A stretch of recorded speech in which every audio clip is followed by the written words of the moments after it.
अच्छा भाई, नोट का फॉर्मेट बताएं ज़रा। अच्छा पहले मुझे डेफर्ड टैक्स की वर्किंग का फॉर्मेट बताएं। Deferred tax liability as on 31 दिसंबर, ठीक है जी। इसमें अकाउंटिंग वालों की WDV आ जाती है, टैक्स वालों की WDV आ जाती है, डिफरेंस आ जाता है और टैक्स आ जाता है। एक रूल हमने पढ़ा था कि अगर ये ग्रेटर हो तो इसका नाम आपने रखना है टैक्सेबल टेम्परेरी डिफरेंस। इस पर थोड़ी सी मैं दोबारा रोशनी डालूंगा। जो मैंने आपको कहा था कल, बात ज़रा डाइजेस्ट करनी है। CA आ रहा था 18,000 और TB कितना आ रहा था 12,000। इस 6,000 का नाम हमने टैक्सेबल क्यों रखा था, इस पे मैं ज़रा रोशनी डालना चाहता हूँ। आप रोशनी एक्सेप्ट करने वाले जो है वो अपने अंदर मॉलिक्यूल्स ओपन कर लें। ये अगर 31 दिसंबर 15 है तो बता दें फ्यूचर के सालों में अकाउंटिंग वाले कितना डेप्रिशिएट करेंगे। और ये अगर 31 दिसंबर 15 पे हम खड़े हैं तो फ्यूचर के सालों में टैक्स वाले कितना डेप्रिशिएट करेंगे। तो जब फ्यूचर में अकाउंटिंग डेप्रिसिएशन 18 होगी और फ्यूचर की टैक्स डेप्रिसिएशन 12 होगी तो फ्यूचर की अकाउंटिंग डेप्रिसिएशन टैक्स डेप्रिसिएशन से बढ़ जाएगी। जब अकाउंटिंग डेप्रिसिएशन टैक्स डेप्रिसिएशन से बढ़ जाएगी तो टैक्सेबल प्रॉफिट फ्यूचर के बढ़ जाएंगे। तो जब टैक्सेबल प्रॉफिट फ्यूचर में बढ़ेंगे तो फ्यूचर में टैक्स देना पड़ेगा। तो आज खड़े होके क्या महसूस करें, टैक्सेबल टेम्परेरी डिफरेंस, कि ये डिफरेंस फ्यूचर में टैक्सेबल है, टैक्स देने पे मजबूर करेगा। जब टैक्स देने पे मजबूर करेगा तो टैक्स देने की लाइबिलिटी का नाम क्या है, डेफर्ड टैक्स लाइबिलिटी। तो हमने कहा था DTL वर्ल्ड TTD, तो TTD के बेटे का नाम DTL रखा है। आप थोड़ा सा लेट हो गए, ये बेटा है, तो DTL TTD का बेटा है। इसका एक ही बेटा है, इसका एक ही बेटा है, अल्लाह ने इसको एक ही बेटा दिया एट द रेट ऑफ 30%। और आखिरी क्लास तक इसका एक ही बेटा रहेगा। CA फाइनल में भी इसका एक ही बेटा होगा। TTD के बेटे का नाम DTL। इन्होंने कोई बात की आपसे, अपने तक ही रखिएगा। अच्छा, तो ये हमने कल जाते जाते बात की थी। If carrying amount of asset is greater than tax base of asset then बाप का नाम TTD एंड बेटे का नाम DTL, TTD एंड DTL। अच्छा, अगली बात, ये जो अमाउंट्स निकलती हैं, जैसे ये मिसाल के तौर पे आ गई 1800, तो इनको कहां फेंकते हैं, T अकाउंट में। इनको कहां फेंकते हैं, T अकाउंट में।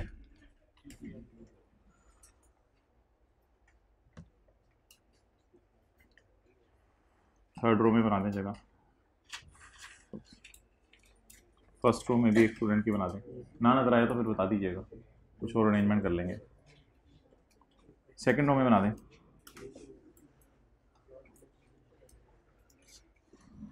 कल से आप लोग इस रो से ना पिछली पे बैठ जाएगा। ओके, अच्छा जी, अब मुझे बता दें 31 12 15 का कैरी डाउन कितना है, कैरी डाउन, हिम्मत हिम्मत हिम्मत, 31 12 15 का कैरी डाउन 1800, और यही यकम जनवरी 16 का brought down 1800। Done, so that was all जी। अकाउंटिंग डेप्रिसिएशन बढ़ने से प्रॉफिट कैसे ज्यादा होंगे, भाई का सवाल और सर का जवाब। भाई का सवाल यह है कि फ्यूचर में जब अकाउंटिंग डेप्रिसिएशन बढ़ेगी तो आपको पता है अकाउंटिंग डेप्रिसिएशन करंट टैक्स की वर्किंग में ऐड होती है, तो ऐड करने वाली चीजें जब बढ़ेंगी और लेस करने वाली चीजें कम होंगी तो टैक्सेबल प्रॉफिट बढ़ेंगे, बढ़ने से टैक्स ज्यादा देना पड़ेगा। ठीक है।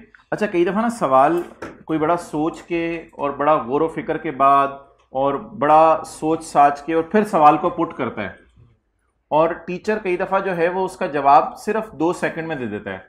मिसाल के तौर पे मैं ये कह सकता था कि भाईजान अकाउंटिंग डेप्रिसिएशन ज्यादा होगी, वो ऐड होती है जिससे टैक्सेबल प्रॉफिट बढ़ जाएंगे। तो इससे आपने ये मतलब नहीं लेना कि टीचर सर से उतार रहा है, जवाब ही उसका इतना है, और जवाब को जितना मर्जी फैला लो। अगर 1 मिनट का सवाल है, 1 मिनट का जवाब जरूरी तो नहीं, हो सकता है 5 सेकंड का जवाब हो। तो ये जी आपको जवाब था मेरा। आप अच्छे बच्चे हो। ओके, डन जी, मैंने उनको जवाब नहीं दिया, मैंने उनको रिप्लाई किया। अच्छा जी, नोट का फॉर्मेट, नोट का फॉर्मेट, टैक्सेशन, टैक्स, एक्सपेंस। आप क्लास छोड़ते हैं, लम्हों की खता थी, अगले दिन ने सजा पाई। करंट टैक्स, एक्सपेंस और इनका टोटल होता है। इसके बाद रिकॉन्सिलिएशन, पीबीटी, फिर टैक्स रेट और फिर कैलकुलेटर के ऊपर टैक्स। यहां करंट डेफर्ड नहीं होता, यहां बस टैक्स रेट होता है और उसके ऊपर टैक्स निकलता है। पीबीटी पे टैक्स रेट लगा देते हैं कैलकुलेटर पे। Done, okay. Page 540, question number 5। Question number 5,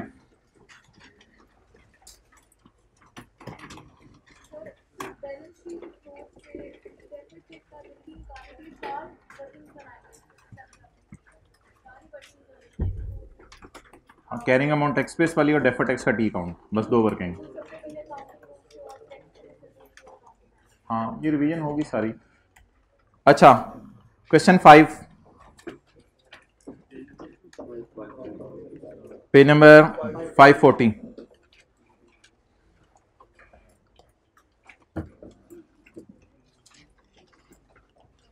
accrual accounting के बारे में आपके वालिदैन ने आपको क्या बताया हुआ है?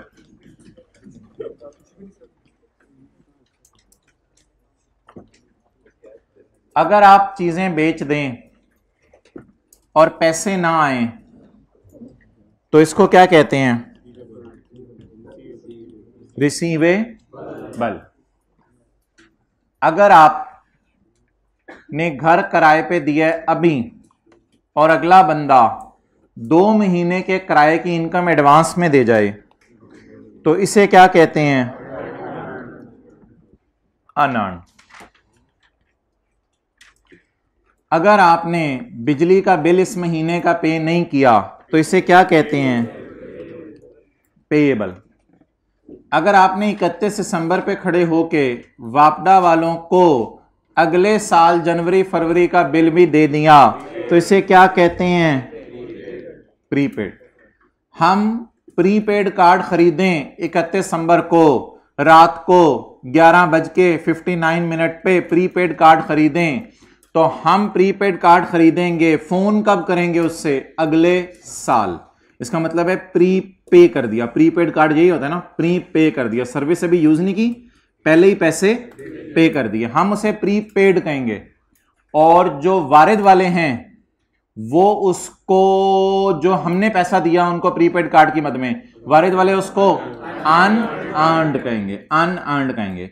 लेकिन अगर हमारा पोस्ट पेड टाइप कोई कनेक्शन है और दिसंबर के महीने मैंने टका के फोन किए और कोई बिल पे नहीं किया तो मैं उसको पेएबल कहूंगा और वारिद वाले उसको रिसीवेबल कहेंगे। ये कौन सी दुनिया है?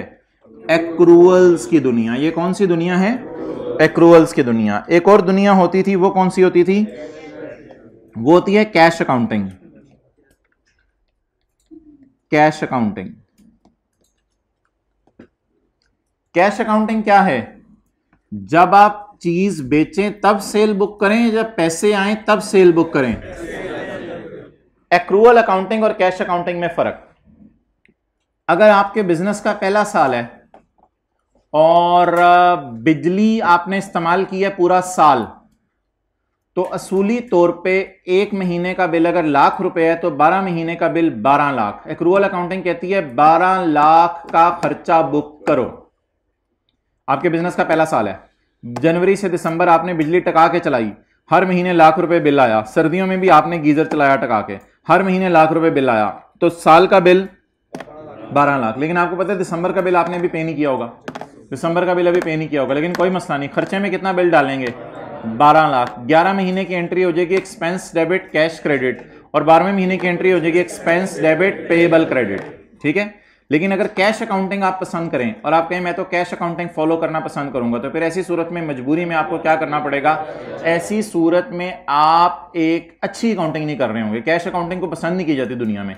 कैश अकाउंटिंग में आप क्या कर रहे होंगे, अब बिजली का बिल आपने नवंबर तक वाला पे किया हुआ है दिसंबर के महीने में, दिसंबर वाला बिल तो आपने अगले साल पे करना है, तो इसलिए फिर पेमेंट कितने बिलों की है, 11, तो फिर बिल कितना आ रहा होगा, 11 लाख का खर्चा आ रहा होगा, जो कि अजीब सी बात है। अकाउंटेंट्स इसको कैश अकाउंटिंग को ज्यादा पसंद नहीं करते। बहरहाल 2 अकाउंटिंग्स हैं दुनिया में, एक्रूअल अकाउंटिंग और कैश अकाउंटिंग, और कुछ इदारे दुनिया में कैश अकाउंटिंग चलाते हैं, जैसे गवर्नमेंट ऑर्गेनाइजेशंस हैं अक्सर वो कैश अकाउंटिंग पसंद करती हैं, क्योंकि उनको नहीं पता कि किससे कितना टैक्स आना है, इसलिए वो जितना टैक्स आता है बस उसी को अपनी इनकम बुक कर लेते हैं। हुकूमत की इनकम तो टैक्स होगी ना, तो कुछ इदारे ऐसे हैं, नॉन प्रॉफिट इदारे भी अक्सर कैश अकाउंटिंग कई दफ़ा पसंद करते हैं कि जितनी डोनेशन आई बस उतनी को इनकम में डाल लो।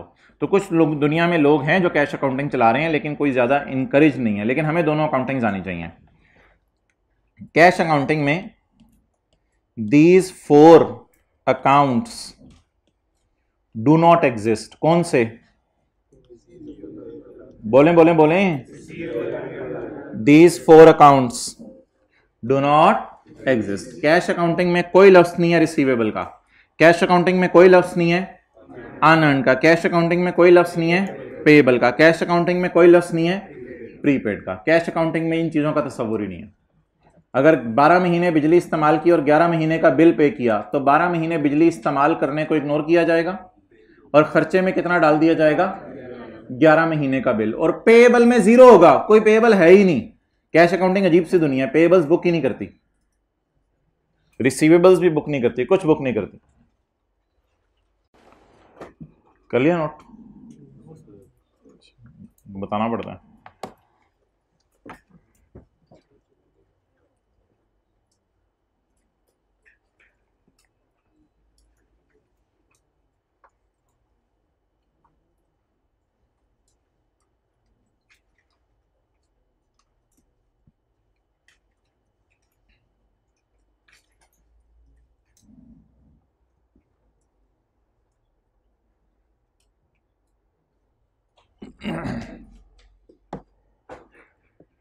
ओके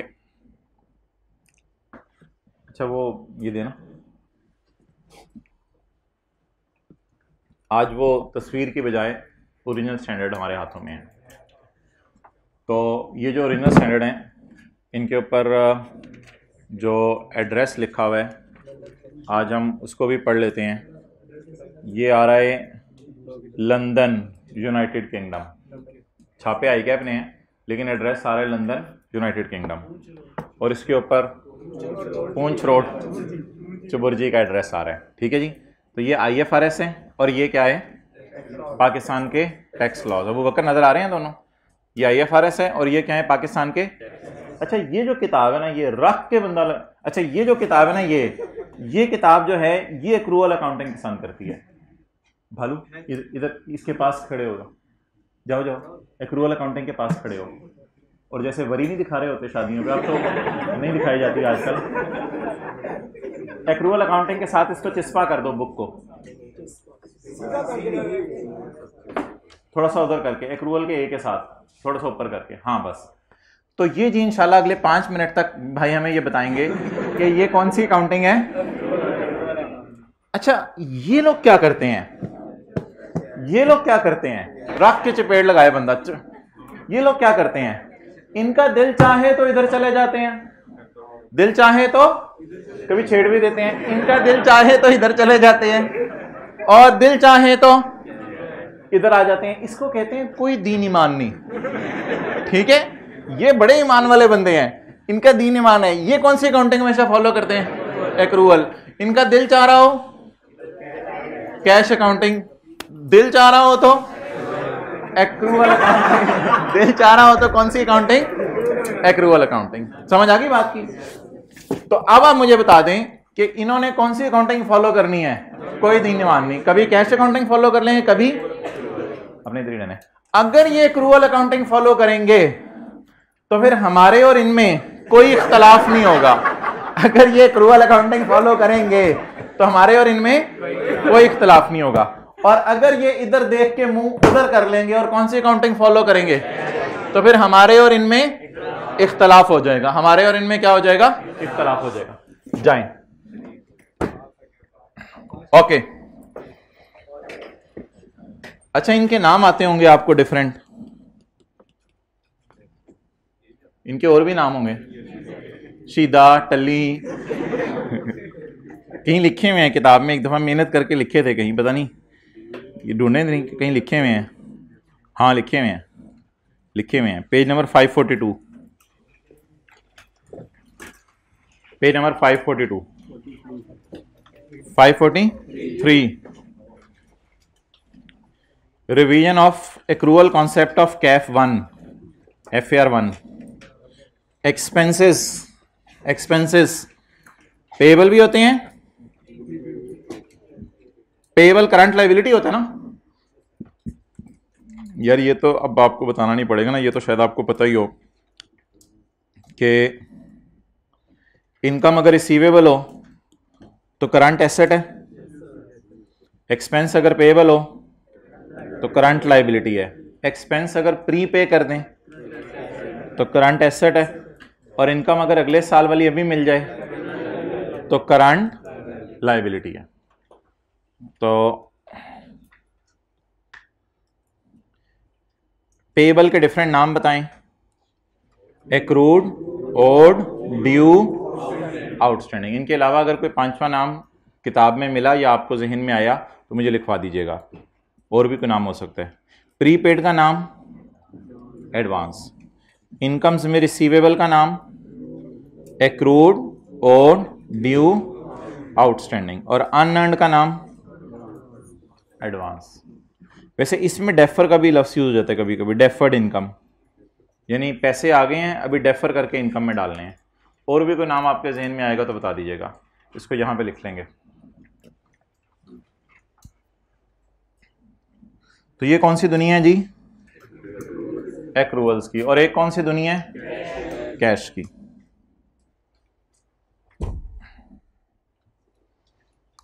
अब उस सवाल की तरफ आ जाएं जो हम स्टार्ट करने लगे थे, क्वेश्चन 5, पेज 540।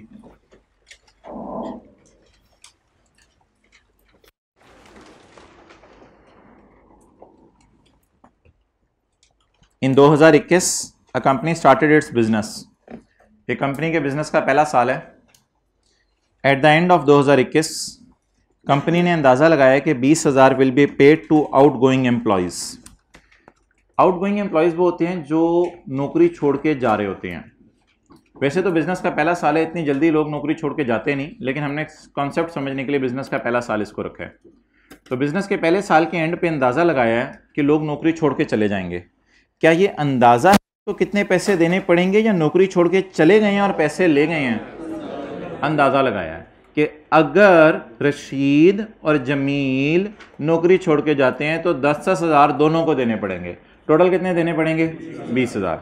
कंपनी एस्टिमेटेड या छोड़ के चले गए हैं, estimated that 20,000 will be paid और is paid, will be paid to outgoing employees. बता दें इसकी एंट्री क्या बनेगी। हमने साल के एंड पे अंदाजा लगाया कि एम्प्लॉयज जो है वो छोड़कर चले जाएंगे।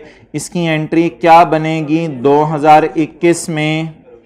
ग्रेचुटी एक्सपेंस डेबिट, ये जो एम्प्लॉयज रिटायर हो रहे होते हैं ना, इनको ग्रेचुटी दी जाती है, तो ग्रेचुटी एक्सपेंस डेबिट और gratuity payable credit, gratuity payable credit. अच्छा, आपने प्रोविजन का लफ्ज पढ़ा हुआ है डेटर के कॉन्टेक्स्ट में। वो जो प्रोविजन का लफ्ज है वो डेटर के कॉन्टेक्स्ट में है, वो लफ्ज जो है उसके बिल्कुल डिफरेंट माने हैं, यानी डेटर का ऑपोजिट अकाउंट। आज हम अपनी डिक्शनरी में प्रोविजन के लफ्ज का सही मतलब इंट्रोड्यूस करने लगे हैं। वो डेटर वाली प्रोविजन अलग होती है, उसको बस एज इट इज याद रखिएगा। आज सही वाली प्रोविजन आने लगी है, जो 7-8 अकाउंट हमारे सिलेबस में हैं, जिनका नाम हम रखा करेंगे प्रोविजन। वो कौन से अकाउंट्स हैं?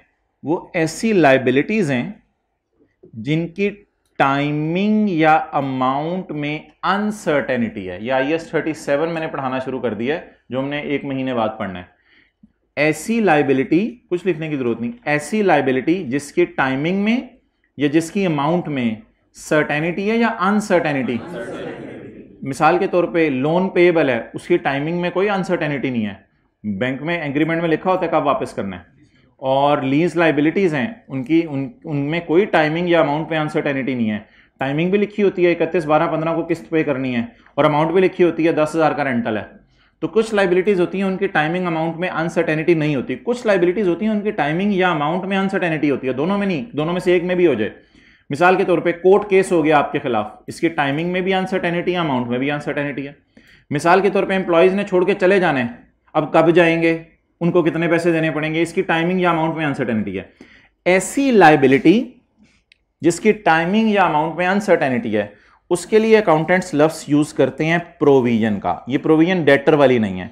ऐसी लाइबिलिटी जिसकी अमाउंट या टाइमिंग में क्या है, अनसर्टेनिटी, उसके लिए अकाउंटेंट्स लफ्ज यूज करते हैं। तो इसको हम नाम दिया करेंगे प्रोविजन फॉर ग्रेच्युटी अकाउंट, और समझने के लिए शुरू वाले दिनों में हम इसका नाम रख देंगे ग्रेच्युटी पेएबल अकाउंट, लेकिन असल नाम इसका होगा प्रोविजन फॉर ग्रेच्युटी अकाउंट। लेकिन फिलहाल आप ग्रेच्युटी पेएबल के एतबार से समझेंगे तो याद रहेगा। जिस तरह बिजली का बिल पेएबल होता है, electricity expense debit, electricity bill payable credit, simple उसी तरह की ये एक लाइबिलिटी है। ये लाइबिलिटी बुक क्यों की जा रही है अभी, हालांकि वो एम्प्लॉयज तो छोड़ के गए नहीं भाईजान, वो एम्प्लॉयज छोड़ के गए नहीं, लेकिन उनको जो पैसे दिए जाने हैं ग्रेच्युटी के, वो इस वजह से दिए जाने हैं कि हर साल हमारे पास नौकरी कर रहे हैं।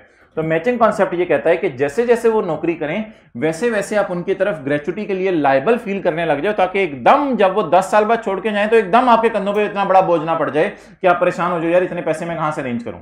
तो gratuity expense debit and gratuity payable to outgoing employees credit. In 2021 company started is business. ये आप समझ लें दिसंबर के बिजली के बिल टाइप कोई चीज है कि हमने खर्चा कर लिए लेकिन अभी तक क्या नहीं किया, पे नहीं किया। इन 2022 जब कौन सा साल आया, 2022, भाई ये रुकवाएं उस क्लास से। इन 2022 जब 2022 का साल आया, ₹20,000 was actually paid to outgoing employees. ये मैंने 20,000 अमाउंट इसलिए सेम रख दिया ताकि कॉन्सेप्ट आपको समझा सकूं।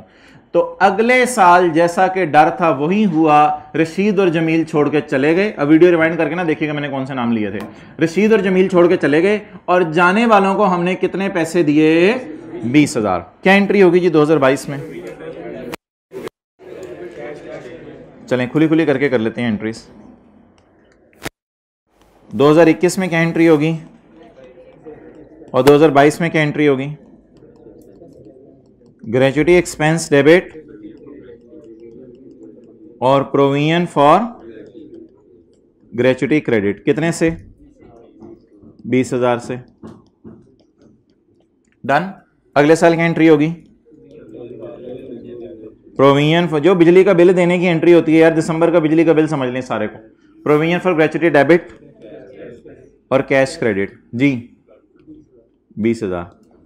अकाउंटेंट्स ने खर्चा किस साल बुक किया है, 21 में, और पेमेंट किस साल की है, 22 में। ये किन रूल्स के मुताबिक है, अकाउंटिंग रूल्स के मुताबिक। ये वो जो भाई ने किताब पकड़ी हुई थी ना, रेहान भाई नाम है इनका, ये रेहान भाई ने जो किताब पकड़ी हुई थी ना, इसके मुताबिक मैंने आपको एंट्रीज करके दी हैं।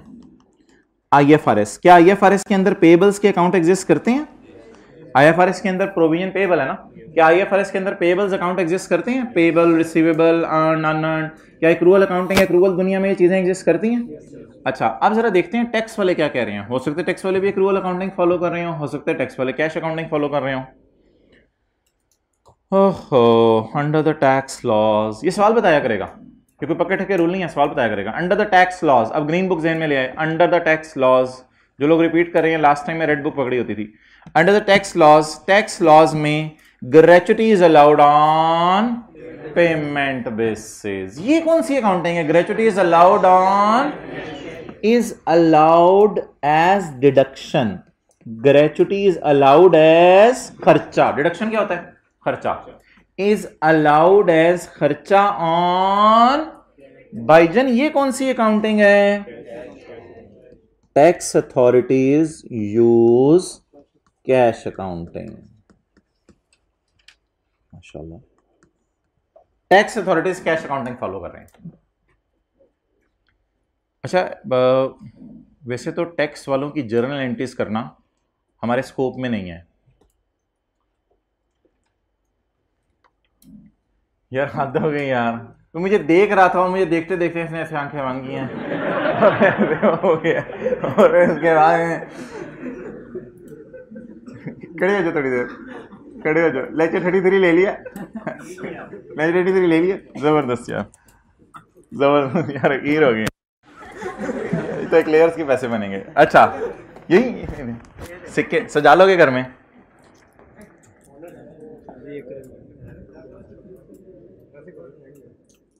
तीन है। ओके,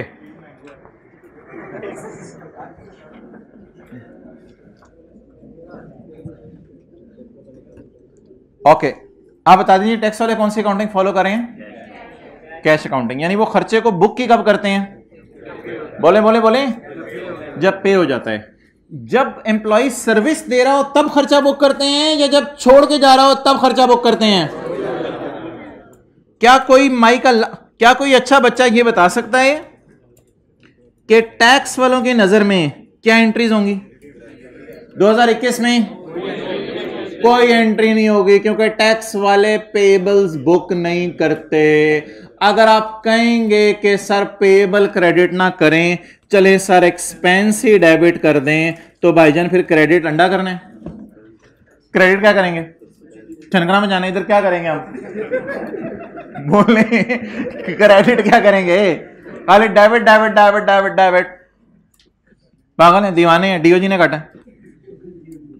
तो बोले जी 2021 में टैक्स वाले क्या एंट्री करेंगे? जो एक्रूवल की दुनिया को मानता ही नहीं है, जो एक्रूवल की दुनिया के अलावा एक दुनिया है कैश अकाउंटिंग, जो हमें चांद पे ले जाती है। अब चांद पे कौन से पेएबल हैं?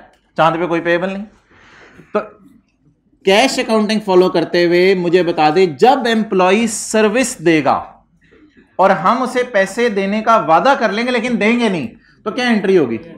कोई एंट्री नहीं होगी, बल्कि खर्चे को डिले करेंगे, डिले करेंगे, डिले करेंगे। कब तक डिले करेंगे? जब तक वो, और जब पे करेंगे तब खर्चा भी बुक करेंगे। तो पे करेंगे तो कैश क्रेडिट, तो खर्चा बुक करेंगे तो एक्सपेंस डेबिट, तो डेबिट क्रेडिट पूरा हो गया। तो आप खर्चे को डिले करें, डिले करें, डिले करें। कब तक? जब तक वो पैसे। आप इस साल कोई एंट्री नहीं करेंगे, नो एंट्री टैक्स रूल्स के मुताबिक, और इस साल की एंट्री होगी 2022 में। तो ये मैंने आपको फर्क बताया एक्रूवल अकाउंटिंग और कैश अकाउंटिंग। कैश अकाउंटिंग में डिले कर दिया जाता है खर्चों को जब तक के पे ना हो जाए। अब एंट्री बोलें। टैक्स वालों की दुनिया में पेएबल्स एग्जिस्ट नहीं करते।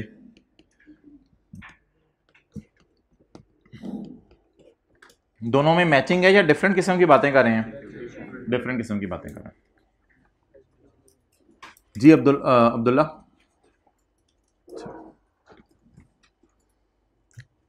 वैसे ही जरा प्रिंसिपल साहब ने भेजा, देख के आओ कैसा पढ़ा रहे हैं। हाँ जी, हाँ ये भी आरजी सा फर्क है। आरजी सा फर्क क्यों है? हमने कब खर्चे में डाला? 21 में। टैक्स वालों ने कब खर्चे में डाला? 22 में। तो ये फर्क क्या है? आरजी। परमानेंट डिफरेंस वो होते हैं जो नॉट अलाउड है। और भाईजान ये तो अलाउड है। अलाउड व्हेन पेड, पे तो कर दो फिर खर्चा बुक कर लेना। हमने कहा नहीं, पहले करेंगे। पे तो कर दो फिर खर्चा बुक कर लेना। हमने पहले खर्चा बुक कर लिया, और टैक्स वालों ने कब खर्चा बुक किया? अच्छा, अब ना मैं एक अकाउंट बना रहा हूं पेएबल का। वो याद रखिएगा, अकाउंटिंग वालों की किताबों के अंदर जो है वो बनेगा, टैक्स वालों की किताबों के अंदर पेएबल अकाउंट नहीं बनेगा। और याद रखें, कल पीपी का अकाउंट हमने दोनों की किताबों में बनाया था। पीपी का अकाउंट अकाउंटिंग रूल्स वाला भी बनाया था, और पीपी का अकाउंट। लेकिन आज मैं पेएबल अकाउंट जो बनाने लगा हूं वो सिर्फ किसकी किताबों में बनाने लगा हूं? क्योंकि किन की किताबों में पेएबल अकाउंट एग्जिस्ट ही नहीं करता। लेकिन मैं पेएबल अकाउंट तब बनाऊंगा जिस वक्त मैं बैलेंस शीट अप्रोच से टैक्स कैलकुलेट करूं। अभी जरा मैं आपको बैलेंस शीट अप्रोच के बगैर टैक्स कैलकुलेट करवाने लगा हूं। तो मुझे 2021 और 2022 की आपने करंट टैक्स की वर्किंग करवानी है। दोनों सालों का प्रॉफिट कितना रखा है हमने? 1 लाख। समझने के लिए बराबर रखा है। Assume profit for both year is 1 lakh and tax rate is 40%। अच्छा जी, अब आप मुझे बता दें, कल व्हाइट बोर्ड के ऊपर करंट टैक्स की वर्किंग कहां की थी? कल व्हाइट बोर्ड के ऊपर करंट टैक्स की वर्किंग यहां की थी, यहां याद आ रहा होगा। अच्छा, एक मैंने वर्किंग 1 करनी है, वो मैं ग्रेचुटी का अकाउंट बनाऊंगा 4-5 लाइनों पे, ठीक है? तो वो अभी मैं छोड़ रहा हूं। वर्किंग 2 करंट टैक्स, याद आ रहा है? कल इधर P&L बनाया था, इधर डेफर्ड टैक्स का टी अकाउंट बनाया था, इधर कैरिंग अमाउंट और टैक्स बेस वाली वर्किंग की थी, इधर पीपी के अकाउंट्स बनाए थे, तो वही जगह मैं यूज कर रहा हूं सारी। करंट टैक्स प्रॉफिट बोलें जी, प्रॉफिट बिफोर टैक्स 2000, रहने दिया करें, फिर इतनी देर बाद अगर बताना होता है ना, रहने दिया करें जी। 2021 का प्रॉफिट कितना है? 1 लाख। 2022 का 1 लाख। अब आप 2021 में सोच लें कि क्या करना है। 2021 में जब आपने सोचना है ना, तो आपकी आंखों के सामने सिर्फ ये हो, लास्ट रोज में उम्मीद है नजर आ रहा होगा, आपकी आंखों के सामने से 2021 हो। 2021 में अकाउंटिंग वालों ने क्या किया है? खर्चे में डाला है। तो क्या मैं कह सकता हूं 21 के प्रॉफिट तक पहुंचते हुए अकाउंटेंट्स 20,000 खर्चा बुक कर चुके हैं। तो 21 में अकाउंटेंट्स ने किस में डाला? खर्चे में डाला। और 21 में टैक्स वालों ने खर्चे में नहीं डाला। अकाउंटिंग वाले कह रहे हैं ये हमारा खर्चा है, टैक्स वाले कह रहे हैं फिलहाल ये खर्चा बुक नहीं करना चाहिए था आपको, क्योंकि पे नहीं हुआ, फिलहाल ये खर्चा बुक नहीं करना चाहिए था। आप बताएं करंट टैक्स की वर्किंग में क्या करें? करंट टैक्स की वर्किंग में क्या करें? क्या करें? प्रॉफिट तक पहुंचते हुए, मैं 21 की बात कर रहा हूं अभी, 21 में प्रॉफिट तक पहुंचते हुए सेल से चले होंगे, sale, cost of sale, admin, selling expenses, क्या प्रॉफिट तक चलते हुए 20,000 का खर्चा माइनस अकाउंटिंग वाले कर चुके हैं? IFRS की किताब, अकाउंटिंग वाले खर्चा बुक कर चुके हैं। टैक्स वाले कह रहे हैं अभी सब्र करो, खर्चा बुक ना करो, हमने कर लिया है, क्या करें? उल्टा दें या दोबारा माइनस कर दें? उल्टा दें। कैसे उल्टाएं? खर्चे को कैसे उल्टाएं? ऐड करके। ग्रेचुटी एक्सपेंस कितना? 20,000, ऊपर माइनस हुआ था, हमने दोबारा ऐड कर दिया, इसे कहते हैं ऐड बैक करना। आज गेम ऑन होने लगी है, लाख सवाल होमवर्क में मिले थे, 1,20,000 कर लिए, आज की उल्टी गेम होने लगी है। चलें वो तो छोड़ें, यहां तक समझ आ गई? तो कमाया कितना, लेकिन टैक्स लॉज अजीब से बने हुए हैं, मजबूरन टैक्स किस पे देना पड़ा? 1,20,000 पे। अगले साल की तरह ट्राई करते हैं कैलकुलेशन 2022 की, फिर मैं आपको नोट करने का इतना टाइम दूंगा कि आप नोट कर करके थक जाएंगे। अगले साल सोचें 2022 में जी, बताएं। प्रॉफिट तक पहुंचते हुए अकाउंटिंग वालों ने क्या पेएबल कम किया या खर्चा बुक किया है? तो खर्चा तो बुक नहीं किया, पेएबल भी बैलेंस शीट का आइटम है, कैश भी बैलेंस शीट का आइटम है। तो क्या P&L में अकाउंटिंग वालों ने कुछ डाला? क्या P&L, अगर आपको कोई टीचर कहे भाईजान इसका P&L बना दें सर सर ये तो बैलेंस शीट की चीजें हैं, तो बताएं इसके अगर P&L एक्सट्रैक्ट्स बनाना चाहूं, क्या अकाउंटिंग वालों ने P&L में डाला या नहीं डाला? अगर अकाउंटिंग वालों ने P&L में नहीं डाला तो मुझे बता दें इस वाले 1 लाख तक पहुंचते हुए कितने हजार माइनस हो चुके हैं? 20,000 किसने बोला है? वापस आ जाए। कौन सा 20,000? और पिछले साल भी खर्चा, इस साल भी खर्चा, डबल डबल खर्चे बुक हो रहे हैं। मैं सुनना चाह रहा था किसी से 20,000 और बोल दिया किसी ने 20,000 और मुझे नहीं पता किसने बोला है। अच्छा आप बताएं 2022 में अकाउंटिंग वालों ने कितना खर्चे में डाला है? तो इस लाख तक पहुंचते हुए अकाउंटिंग वाले कितना माइनस कर चुके हैं? कुछ भी माइनस नहीं कर सके। अच्छा टैक्स वाले ने प्यार से कहा यार वो खर्चा बुक कर लो, हमने कहा हमने तो नहीं किया, मैंने तो नहीं किया कुछ भी, मैंने तो नहीं खर्चा बुक किया। टैक्स वाले ने कहा करो फिर। अच्छा कर देते हैं, क्या करना है, खर्चा बुक करना है। ठीक है कह रहे हो तुम लोग तो कर देते हैं, मर्जी है तुम्हारी। ठीक है हमने तो नहीं किया था, मैंने तो कुछ नहीं किया था, तो कर दो, तो खर्चा बुक करो। अब किन की नजर में खर्चा बुक होने लगे? जब पे हुआ, जब पे हुआ। तो बोले टैक्स वालों ने कब खर्चा बुक किया? जब ग्रेच्युटी क्या हुई?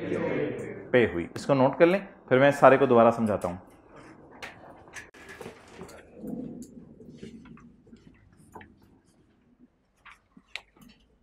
कुछ बच्चे कह देते हैं दोबारा रिपीट करा दो, ना इनको उर्दू आती है ना इंग्लिश। जल्दी करें।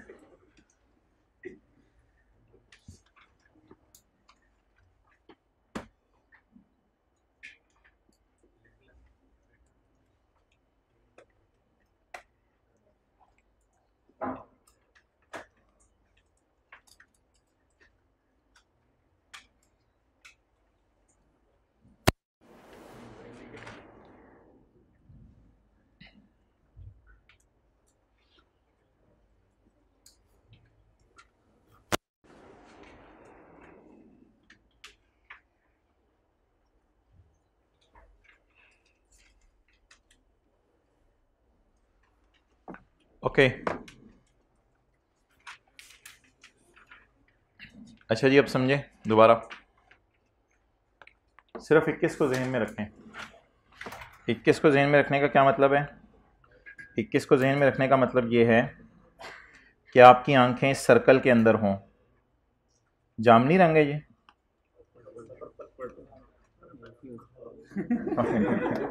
रेड है ये, नहीं सुर्ख। एप्पल है ये, नहीं सेब। अच्छा तो सिर्फ इसको जहन में रखें। अकाउंटिंग वाले 2021 में कितना खर्चा बुक कर रहे हैं?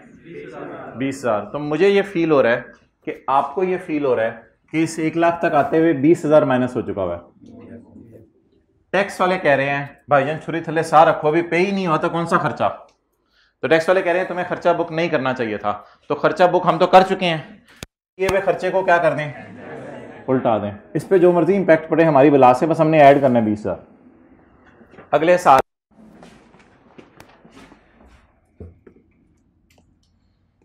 इसको सुर्ख और रेड कहते हैं। अगले साल अकाउंटिंग वालों ने कितना खर्चे में डाला? आपको पता है जब बिजली का बिल पे होता है तो पेएबल डेबिट कैश क्रेडिट होता है, ना कि खर्चा बुक होता है। तो अगले साल अकाउंटिंग वालों ने कितना खर्चे में डाला? 0। इस वाले लाख तक पहुंचते हुए कितने हजार माइनस हो चुका है? 0 माइनस हो चुका है। इस वाले लाख तक पहुंचते हुए कितना माइनस हो चुका है? 0 माइनस हो चुका है। अकाउंटिंग वालों ने खर्चा बुक नहीं किया। टैक्स वालों ने कहा यार वो सुने आपने वो ग्रेच्युटीज पे कर दी हैं। हमने कहा हाँ, वो डालो के खर्चे में। मैंने कहा मैंने कुछ नहीं किया, मैंने कुछ नहीं किया। वो कहते ठीक है क्या हो गया यार, हद होगी, डर क्यों रहे हो? मैं खर्चे में डालने को कह रहे हैं हम। आप कहेंगे वो तो पिछले साल में डाल चुका था। तो इसका मतलब है आप अकाउंटेंट ने इस साल खर्चे में नहीं डाला हुआ। तो अब अगर हम अकाउंटेंट ने खर्चे में नहीं डाला हुआ तो क्या इस 1 लाख तक पहुंचे 20,000 खर्चा बुक हुआ है? लेकिन टैक्स वाले कह रहे हैं पे हो गया तो खर्चा बुक करो। चलो ठीक है हम खर्चा बुक कर लेते हैं। किनके कहने पे? टैक्स वालों। अब ये आरजी से फर्क था, पिछले साल खर्चे में चला गया था, उल्टा दिया। इस साल खर्चे में नहीं गया था, रिकॉर्ड कर दिया। रिकॉर्ड कर क्लियर? ओके अब एंट्रीज होंगी। टैक्सेबल प्रॉफिट्स कहेंगे इनको, टैक्सेबल प्रॉफिट्स, और इसको tax at the rate of 40% है। 48,000 32,000।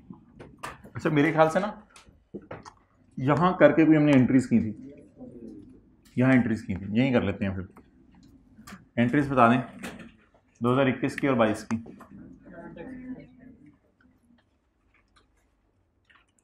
आज मैं जरा ज्यादा ही एब्रीविएशन यूज कर रहा हूं। Current tax expense debit, current tax payable credit कितना? 48,000। और 2022 एक एंट्री की जगह छोड़ें, बोलें current tax expense debit, current tax payable credit 30 2000। अब क्या बनाएं? P&L के एक्सट्रैक्ट्स, ताकि जिन लोगों को डिस्टॉर्शन फील नहीं हो रही उनको डिस्टॉर्शन फील होनी शुरू हो।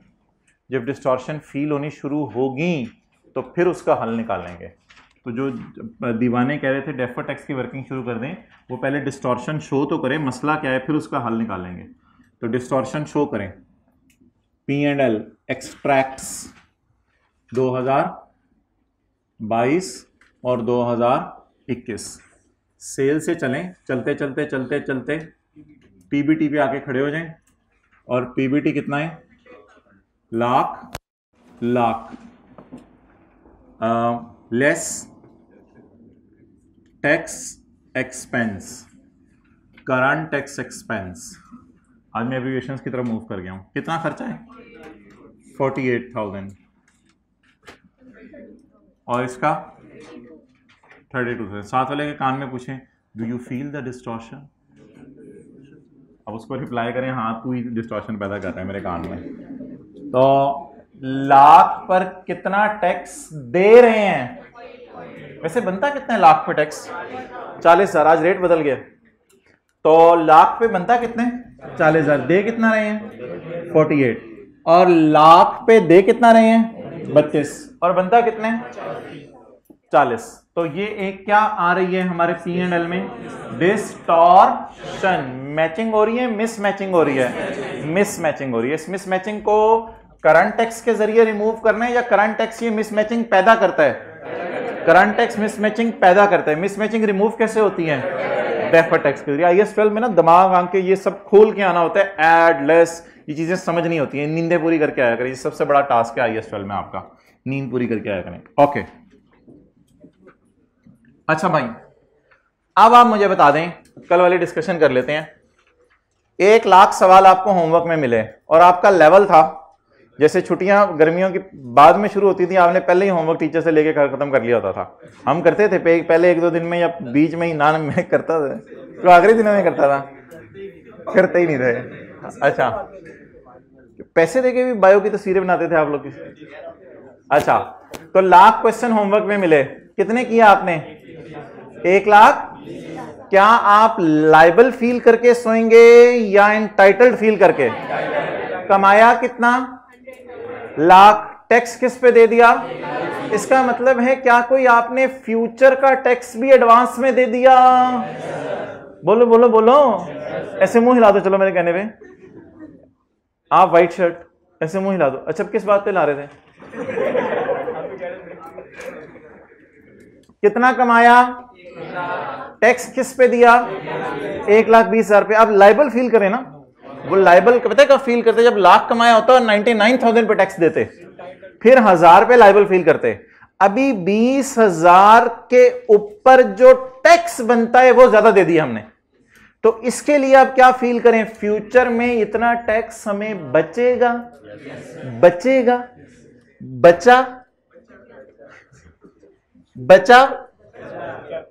कितना कमाया? लाख। कितने पे दिया? कितने पे बचा? कितना बचा? 8,000। दोबारा करते हैं। अच्छा, पहले साल कमाया कितना? 1 लाख। टैक्स किस पे दिया?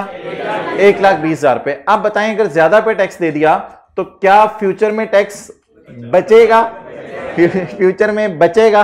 अगर फ्यूचर में सेविंग होनी है तो सेविंग को एसेट बनाऊं या लाइबिलिटी बुक करूं? एसेट बनाऊं। कल डेफर्ड टैक्स लाइबिलिटी क्रेडिट की थी, आज डेफर्ड टैक्स एसेट यानी सेविंग इन फ्यूचर डेबिट। और दूसरा इफेक्ट किसको जाने? टैक्स एक्सपेंस को। टैक्स एक्सपेंस को दूसरा इफेक्ट हमेशा आपने एक्सपेंस को डाला करने। और अकाउंट कभी लाइबिलिटी होगा, कभी एसेट होगा। क्या ऐसा कोई अकाउंट कभी जिंदगी में पढ़ा हो, कभी लाइबिलिटी कभी एसेट? जिंदगी में कभी पढ़ा हो? बैंक ओवरड्राफ्ट कभी पॉजिटिव कभी नेगेटिव, कभी दर बदर, कभी इनके दर, कभी। तो बैंक अकाउंट कभी करंट एसेट में रुल रहा होता है और कभी कभी बैंक अकाउंट ओवरड्रॉन में रुल रहा होता है। डेटर हमेशा करंट एसेट में रुलते हैं, क्रेडिटर हमेशा करंट लाइबिलिटीज में जाके रुल रहे होते हैं, और बैंक अकाउंट कभी करंट एसेट में रुल रहा होता है, कभी बैंक ओवरड्राफ्ट में रुल रहा होता है, ऐसा ही है। सिमिलरली ये डेफर्ड टैक्स अकाउंट जो हमने कल खोला था, कभी कभी ये लाइबिलिटी होगा और कभी कभी ये एसेट होगा। तो we are expecting saving in future, तो सेविंग इन फ्यूचर। और पता है एक्सपेंस क्रेडिट क्यों करने लगे हैं? पता नहीं डेफर्ड के स्पेलिंग क्या है। पता है एक्सपेंस कम क्यों करने लगे हैं? क्योंकि एक्सपेंस 8,000 से ज्यादा बुक हो गया ना, तो एक्सपेंस को कम करने लगे हैं। तो बोले एंट्री, ये कैसे आई एंट्री? बोले बोले बोले मैंने अमाउंट कल बताई थी कैसे। लाख कमाया, 1,20,000 पे टैक्स दिया, कितने पे ज्यादा टैक्स दे दिया? 20,000 पे। तो रिलैक्स फील करके सोए ना। कितना? 20,000 जरा 40%। कितने पे टैक्स बचा? कितना बचा? 8,000 पे। उस बचत को रिकॉर्ड कर लें। अब क्या ये बचत अगले साल अवेल कर ली? लाख पे कितना देना था?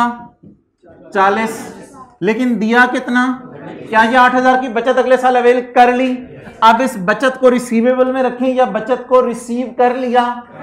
तो बचत को खत्म कर दें। जो कल लाइबिलिटी उल्टाने की एंट्री थी, उसी तरह की एंट्री एसेट के उल्टाने की, उल्टाएं। इसी एंट्री को उल्टाएं। बोले बोले बोले बोले बोले बोले क्या फील कर रहे हैं कि मैंने बचत एंजॉय कर ली है, या इट इज स्टिल एंजॉयबल? जो मरिंडा पी ली वो पी ली, ठीक है। अच्छा, और ये आप बता दें, ये बचत एंजॉय कर ली या करेबल? पहले साल के एंड पे ये बचत एंजॉय करेबल थी, कर एबल यानी करनी थी एंजॉय, और अगले साल ये बचत एंजॉय कर ली। तो कर ली बचत एंजॉय, तो बचत को अभी तक रिसीवेबल बुक करें। तो एंट्री उल्टाएं। Deferred tax expense debit, deferred tax asset. जिन्होंने कसम खाई हुई है होंड ना हिलाने की, वो हिला के देखें क्या होता है। डेप्रिशिएट हो जाते हैं होंड। कितना हो गया? बोलें बोलें। 1,000 नहीं, 8,000। कितना हो गया? 8,000। अब जरा इनको उठा के उधर फेंक सकते हैं। इधर देखें, सारे देखें, सारे चेहरा ऊपर रखें जरा। टीई डेबिट तो नेगेटिव, टीई डेबिट तो नेगेटिव। टैक्स एक्सपेंस है ना, बोले टैक्स एक्सपेंस। वापस आ जाए पाकिस्तान में। Tax expense, TE debit, try TE debit, TE debit, TE debit, TE credit. खर्चा पाकिस्तान आ जाए। Tax expense credit, tax expense. इधर देखें, खर्चा बुक हो रहा है, खर्चा बुक हो रहा है, खर्चा बुक हो रहा है, खर्चा उल्टा हो रहा है, कम हो रहा है। तो इसको कैसे पोस्ट करूं?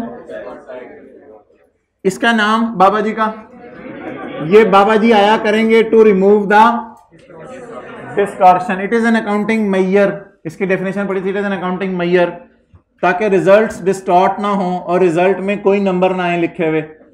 ठीक है जी। आप बता दें इन दोनों का तोताल। सुभान अल्लाह, अल्हम्दुलिल्लाह। लाख पे 40, इसी को कहते हैं दुनिया में जन्नत के। लाख पे 40 और इसका तोताल सुभान अल्लाह, लाख पे 40। पैट जितना मर्जी आए हमारी बला से, पैट की टेंशन ही लेनी। पेट की टेंशन, पैट बोल रहा हूं।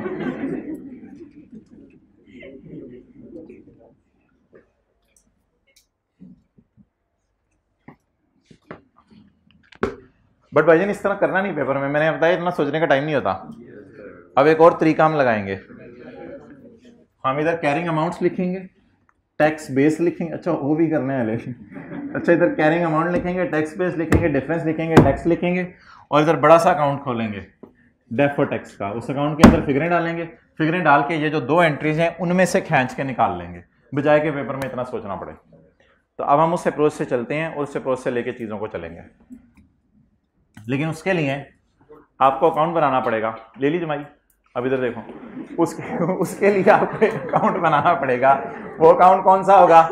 Provision for gratuity, provision for gratuity, ये जो वर्किंग वन मैंने छोड़ी हुई है, प्रोविजन फॉर ग्रेचुटी। ओके,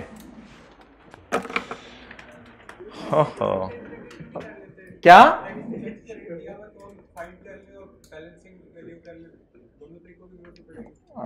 असल में कुछ परमानेंट डिफरेंसेस भी होते हैं और कुछ वर्किंग्स भी होती हैं जिनके मार्क्स होते हैं।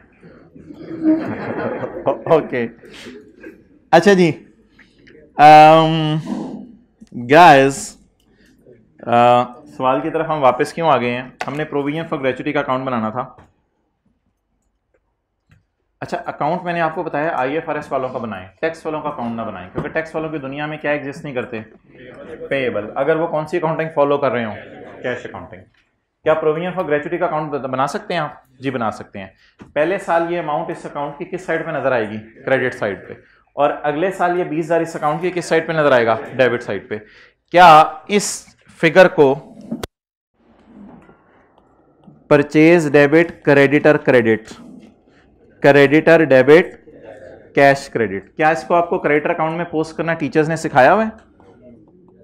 क्रेडिटर अकाउंट बनाते थे, परचेज इधर डालते थे, कैश इधर डालते थे। कमाल होगी, आसान सी चीज है। अच्छा, तो टी अकाउंट में चीजें पोस्ट करना आती हैं या सिखाने के लिए अलग क्लास लेनी पड़ेगी? पोस्ट करना आती हैं। परचेज डेबिट, क्रेडिटर क्रेडिट, तो क्रेडिटर अकाउंट में परचेज इधर नजर आती थी, क्रेडिटर डेबिट, कैश क्रेडिट, तो क्रेडिटर अकाउंट में इधर नजर आता था। इस एंट्री को पोस्ट करवाएं पेएबल का अकाउंट खुलवा के, ये अकाउंट पेएबल का, ये अकाउंट पेएबल का। घर जाके आप सबको बताना है, अब्बू को, बाजी को, सबको, ये अकाउंट पेएबल का, इतना याद हो जाता है। ये अकाउंट किसका है? पेएबल का। खाना खाने लगे मैंने कीमती बात करनी थी, अब्बू ये अकाउंट पेएबल का है। बेटा क्या हो गया अब्बू? सी हो गया। की कहना है अब्बू ने? क्या कह रहे हो पंजाबी में, जरा बताओ। अच्छा, अकाउंट का नाम प्रोविजन, प्रोविजन का मतलब पेएबल फॉर ग्रेचुइटी। बताएं जी पहली एंट्री, ग्रेचुइटी एक्सपेंस डेबिट और gratuity payable credit. Creditor type चीज है ना, उधार पे हुई और बाद में पे कर दी। तो ग्रेचुइटी एक्सपेंस डेबिट, ये अकाउंट आईएफआरएस के मुताबिक ही बनता है, इसका टैक्स के मुताबिक कोई अकाउंट नहीं बनता। ग्रेचुइटी एक्सपेंस डेबिट और ग्रेचुइटी पेएबल क्रेडिट कितने से? 20,000। Gratuity expense debit, provision for gratuity credit. Abu Bakar ये यार उनको एक ही दफा बता दें, gratuity expense debit, provision for gratuity credit, done. और अगला काम क्या करना है? ओ भाई वो तो अगले साल है एंट्री, इसलिए पहले कैरी डाउन निकालना है इसका। तो मुझे बता दें 31/12/21 की रात को हम मुलाजमीन जाने वालों की तरफ कितना लायबल फील कर रहे होंगे? 20,000। ये कैरी डाउन भालू अगले साल का ब्रॉड डाउन टेडी बियर बनेगा। कितना? 1 जनवरी 22 ब्रॉड डाउन। चले आ, इधर आ गया। अच्छा, अब अगले अकाउंटिंग वाले दोबारा खर्चा बुक करें या पेएबल को पे कर दें? पेएबल को पे कर दें। कराएं जी, 2-3 बंदे हिम्मत करके पेएबल को पे कराएं। ओहो, cash, provision for gratuity debit, cash credit कितना? 31/12/22 का carry down 0। Well done, carry down 0। Note कर ले, कसम खाई हुई है जिसने नोट ना करने की वो भी कर ले।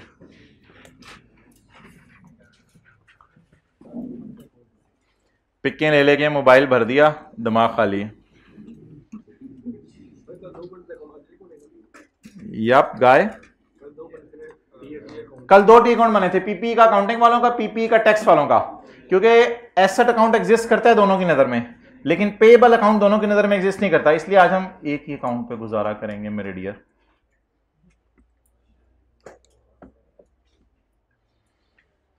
शायद के तेरे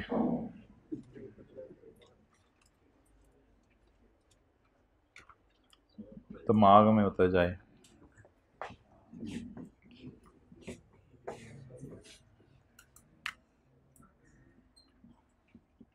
क्यों पढ़ रहे हो? दिल कर रहा था। क्यों बाहर जा रहे हो? दिल कर रहा था। वापस आ जाओ। अच्छा जी, तो ऐसा कोई अकाउंट टैक्स वालों की नजर में एग्जिस्ट करता है? ऐसा कोई अकाउंट टैक्स वालों की नजर में एग्जिस्ट करता है? कोई ऐसा अकाउंट टैक्स वालों की नजर में एग्जिस्ट नहीं करता। अच्छा जी, अब वैसे ही आपसे एक सवाल पूछ रहा हूं, अकाउंटिंग वालों ने पहले साल पे कितना किया? 0। अकाउंटिंग वालों ने पहले साल पे कितना किया? 0। ऐसी जरा सवाल पूछ रहा हूं आपसे, अकाउंटिंग वालों ने अगले साल खर्चे में कितना डाला? 0। तो ये ना टी अकाउंट का पूरा फॉर्मेट है। जैसे क्रेडिटर अकाउंट नहीं होता था, brought down, purchase, cash, carry down, तो अकाउंट्स में इंशाल्लाह ये चारों चीजें आया करेंगी। लेकिन अभी आसानी के लिए मैंने सिर्फ पिछले साल खर्चा डाला है और इस साल उस खर्चे को क्या कर दिया है? पे कर दिया है। लेकिन प्लीज फुल फ्लेज जो अकाउंट का फॉर्मेट होगा उसमें हर साल चारों चीजें आया करेंगी। कुछ मुलाजमीन जाने का डर होगा हमें, उनका खर्चा बुक किया करेंगे, जो चले जाएंगे उनका कैश बुक किया करेंगे। तो ये जरा पूरा फॉर्मेट है अकाउंट का, और ये 100% मैच करता है अकाउंट क्रेडिटर अकाउंट से। क्रेडिटर अकाउंट कैसे बनता था? ब्रॉड डाउन, परचेजेस P&L के मुंह पे चली जाती थी, और कैश पे होता था, और क्या आ जाता था? कैरी डाउन आ जाता था। डन। अच्छा जी, अब मुझे बता दें इस टी अकाउंट से करंट टैक्स की वर्किंग, अकाउंटेंट्स ने कितना खर्चे में डाला? टैक्स वाला खर्चा इसी टी अकाउंट से इत्तफाकन पता चल रहा है, इस टी अकाउंट से इत्तफाकन पता चल रहा है क्योंकि कैश 0 है ना। अकाउंटिंग वालों ने कितना खर्चे में डाला? टैक्स वालों ने कितना खर्चे में डालने हैं? तो अकाउंटिंग वाले खर्चे में डाल चुके हैं, टैक्स वाले कह रहे हैं खर्चे में ना डालो, तो फिर उल्टाना पड़ेगा, इसलिए वीजा ऐड किया। इसको आप जहन में रखें। अकाउंटिंग वालों ने कितना खर्चे में डाला? इस 1 लाख तक कितना माइनस हो चुका है? 0। टैक्स वाले कह रहे हैं नहीं नहीं नहीं नहीं नहीं, गुस्सा छोड़ो यार, खर्चा बुक करो यार, पे हो गया यार, पे हो गया यार, खर्चा बुक करो। अब खर्चा बुक करो मींस खर्चा रिकॉर्ड करना पड़ेगा। कितना? 20,000। तो जैसे जैसे दिन आगे बढ़ेंगे ना, तो मैं आपको कहा करूंगा खर्चे को उल्टा दें और पेमेंट को रिकॉर्ड कर दें। यही तो फर्क आ रहा है ना एक्रूअल और कैश अकाउंटिंग में। खर्चे को उल्टा दें, पेमेंट को, जैसे अकाउंटिंग डेप्रिसिएशन को उल्टा दें, टैक्स डेप्रिसिएशन को माइनस कर लें, तो बात वहीं जा रही है उसी तरह की। खर्चे को, अकाउंटिंग वालों के खर्चे को उल्टा दें और पेमेंट को रिकॉर्ड कर दें। अच्छा जी, कल एक वर्किंग परफॉर्म की थी इधर, वो कौन सी वर्किंग थी? डेफर टैक्स, भाईजान एसेट भी हो सकता है, defer tax liability slash asset. जैसे बैंक अकाउंट भी होता है, बैंक ओवरड्रॉन भी होता है। Defer tax liability slash asset as on 31/12/21 और working for defer tax liability slash as on 31/12/22। क्या क्या आएगा? Carrying amount, tax base, difference, tax. Carrying amount, tax base, difference और टैक्स। अकाउंट का नाम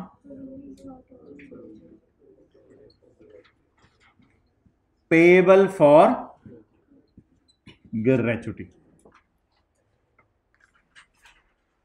अच्छा, ये एक बात याद रखिएगा, एसेट्स के लिए ना दोनों लफ्ज यूज होते हैं, बुक वैल्यू भी, कैरिंग अमाउंट भी। जैसे लैंड है, बुक वैल्यू भी, कैरिंग अमाउंट भी। लेकिन लाइबिलिटीज के लिए दोनों लफ्ज यूज नहीं होते, कैरिंग अमाउंट और बुक वैल्यू। लाइबिलिटीज के लिए अच्छा लफ्ज कैरिंग अमाउंट ही है। तो क्रेडिटर अगर कोई बैलेंस शीट में नजर आ रहे हैं, क्रेडिटर की कैरिंग अमाउंट, बुक वैल्यू नहीं आप उसे कह सकते। तो इसलिए हमने इधर लफ्ज जानबूझ के सीए लिखा है, बीवी नहीं लिखा है। इधर बीवी इधर आ जाएगी तो परेशानी की बात है। इधर आपने क्या लिखना है? सीए लिखना है। बीवी इधर आ जाएगी तो आप परेशान हो जाएंगे ना। तो इधर आपने क्या लिखना है? आपने अपनी क्वालिफिकेशन का नाम लिखना है, ठीक है? सीए। डन हो गया। अब आप मुझे ये बता दें कि ये अकाउंटिंग वालों की नजर से चीजों को देखना है और ये टैक्स वालों की नजर से चीजों को देखना है। क्या अकाउंटिंग वालों की नजर में 31/12/21 की रात को पेएबल आ रहे हैं? ये वाला 20 उठाएं, ये वाला, ये एंट्री से पता नहीं चल रहा था, पी को ना के पता चला। ये वाला 20 उठाएं और 20 उठा के यहां लिख दें, ये पेएबल है अभी तक और अगले साल पेएबल, प्रोविजन, प्रोविजन अगर समझ नहीं आ रहा तो शुरू के दिन है पेबल लिख लेते हैं, पेबल फॉर ग्रेचुटी। क्या पेबल है या पे कर दी है? तो ये भालू को उठाएं और इसको उठा के यहां लिखें। अच्छा, अब मुझे ये बताएं 31/12/21 को टैक्स वालों की दुनिया में पेबल का बैलेंस कितना होगा? इसके दो तरीके हैं मुझे समझाने के, इसके दो तरीके हैं समझाने के। एक तरीका समझाने का, 31/12/21 को टैक्स वालों ने पेबल बुक ही नहीं किया इसलिए 0। एक ये तरीका समझाने का। दूसरा तरीका समझाने का इसको कि टैक्स वाले कैश अकाउंटिंग फॉलो कर रहे हैं, उस दुनिया में, कैश अकाउंटिंग वाली दुनिया में पेबल का अकाउंट एग्जिस्ट नहीं करता। दो लॉजिक्स मैंने आपको दिए हैं, टैक्स बेस में 0 लेने लगा हूं। दो लॉजिक्स। नंबर 1, इस एंट्री को देख के बताएं, what is payable appearing in tax records? 0, क्योंकि अगर वो पेबल बुक करते ना तो उन्हें खर्चा भी डेबिट करना पड़ना था, तो फिर तो यही वाली अकाउंटिंग उन्होंने भी शुरू कर देनी थी, इसलिए उन्होंने पेबल बुक ही नहीं किया। So what is payable as per tax books? Enjoy. What is payable as per tax books? 0। As per tax books payable is 0। और दूसरी बात, सवाल ने लिखा हुआ टैक्स वाले कौन सी अकाउंटिंग फॉलो कर रहे हैं? ये ज्यादा जानदार और आसान बात है याद रखने के लिए। अगर हमेशा टैक्स वाले कैश अकाउंटिंग इसमें फॉलो कर रहे हैं तो फिर ऐसी सूरत के अंदर ये अकाउंट एग्जिस्ट ही नहीं करता किताबों में। इसलिए टैक्स वालों के मुताबिक पेबल अकाउंट एग्जिस्ट करता है। जनरल एंट्री देख के बताएं 2021 वाली, कोई एंट्री नहीं की टैक्स वालों ने, तो इसलिए टैक्स वालों की बैलेंस शीट में 0। क्लियर? अच्छा, अब अगले साल तो वैसे ही 0 है, अगले साल भी पेबल तो एग्जिस्ट ही नहीं करते ना टैक्स वालों की बैलेंस शीट में। बल्कि ये जो प्रोविजन फॉर ग्रेचुटी है ना, इसमें टैक्स वाले हमेशा ही कैश अकाउंटिंग फॉलो करते हैं। तो किसी दिन आपको मैं लिखवाऊंगा कंक्लूजन कि इसकी टैक्स बेस हमेशा 0 होगी, हमेशा पेपर में आपने 0 लेनी है। यानी टैक्स वालों की बैलेंस शीट अगर बने तो उसमें कोई पेबल एग्जिस्ट नहीं करता। अब इन दोनों में क्या आ जाएगा? डिफरेंस। अब फड्डा पता है क्या होगा? ये डिफरेंस हमें DTL की तरफ लेके जाएगा या DTA की तरफ लेके जाएगा, उसमें हम कोई ऐसी बात करेंगे जो थोड़ी देर डाइजेस्ट करने वाली हो ताकि समझ आ जाए। तो इसलिए अब हम इस तरफ मूव करने लगे हैं कि ये जो दोनों का इख्तलाफ है ये हमें लायबिलिटी बनवा रहा है या एसेट बनवा रहा है, उसके लिए मुझे थोड़ी सी आपकी दिमागी अटेंशन चाहिए। दोनों का डिफरेंस कितना है? 20,000। अच्छा माय डियर, अच्छा जी मुझे बता दें ये 20,000 जो आपको नजर आ रहा है, ये 20,000 क्या अगले साल पे हो जाना है? अगर ये पे हो जाना है तो टैक्स वाले कह रहे हैं जब पे करो तब खर्चा बुक कर लो। फ्यूचर को सामने रख के सोच रहा था ना, मैंने कहा था ये 20,000 कब पे होने? हम 21 कैंट पे खड़े हैं डियर, 22 की बातें मैं नहीं कर रहा आपसे, हम 21 कैंट पे खड़े हैं। 21 कैंट पे खड़े होकर बताएं ये 20,000 कब पे हो जाने? अगर ये 22 में पे हो जाना है तो जब 22 में पे होगा तो टैक्स वाले कहेंगे it is allowed when paid. तो बताएं टैक्स वाले 22 में इसे खर्चा बनाने देंगे। जब टैक्स वाले इसे खर्चा बनाने देंगे तो करंट टैक्स में जाके ये खर्चा रिकॉर्ड होगा। जो खर्चा रिकॉर्ड होगा तो अगले साल का प्रॉफिट, अगले साल को सामने रख के सोच रहे हैं, तो अगले साल का प्रॉफिट कम होगा, तो अगले साल का प्रॉफिट कम होगा तो अगले साल टैक्स कम देना पड़ेगा। जब अगले साल टैक्स कम देना पड़ेगा तो टैक्स आज खड़े होके हमें सेव हो रहे हैं फ्यूचर में। इस सेविंग को लायबिलिटी के तौर पे बुक करूं या एसेट के तौर पे? अब एक नाम मैं बोलने लगा हूं, इस 20,000 का नाम it is deductible in future, it is not taxable in future. This 20,000 is deductible in, जिसको सवाल ने लिखा हुआ था it will be deducted when paid. Do you agree that it will be deducted as per tax rules when paid? तो क्या मैं कह सकता हूं this 20,000 which is payable as per accountants will be deducted when paid? बोले बोले बोले जल्दी, क्या इस 20,000 के बारे में कहा जा सकता है ये 20,000 जब पे होगा तब डिडक्ट भी हो जाएगा? तो जब डिडक्ट होगा तो क्या होगा? प्रॉफिट को कम कर देगा। तो फ्यूचर में टैक्स हमें बचा के दे के जाना है इसने। तो आज लायबल फील करें या एंटाइटल्ड फील करें? इसलिए 20,000 टैक्सेबल नहीं है, कल टैक्सेबल था, आज क्या है डिडक्टेबल। डिडक्टेबल टेम्पोर, लेकिन टेम्परेरी डिफरेंस है, परमानेंट डिफरेंस नहीं है, टेम्परेरी डिफरेंस है।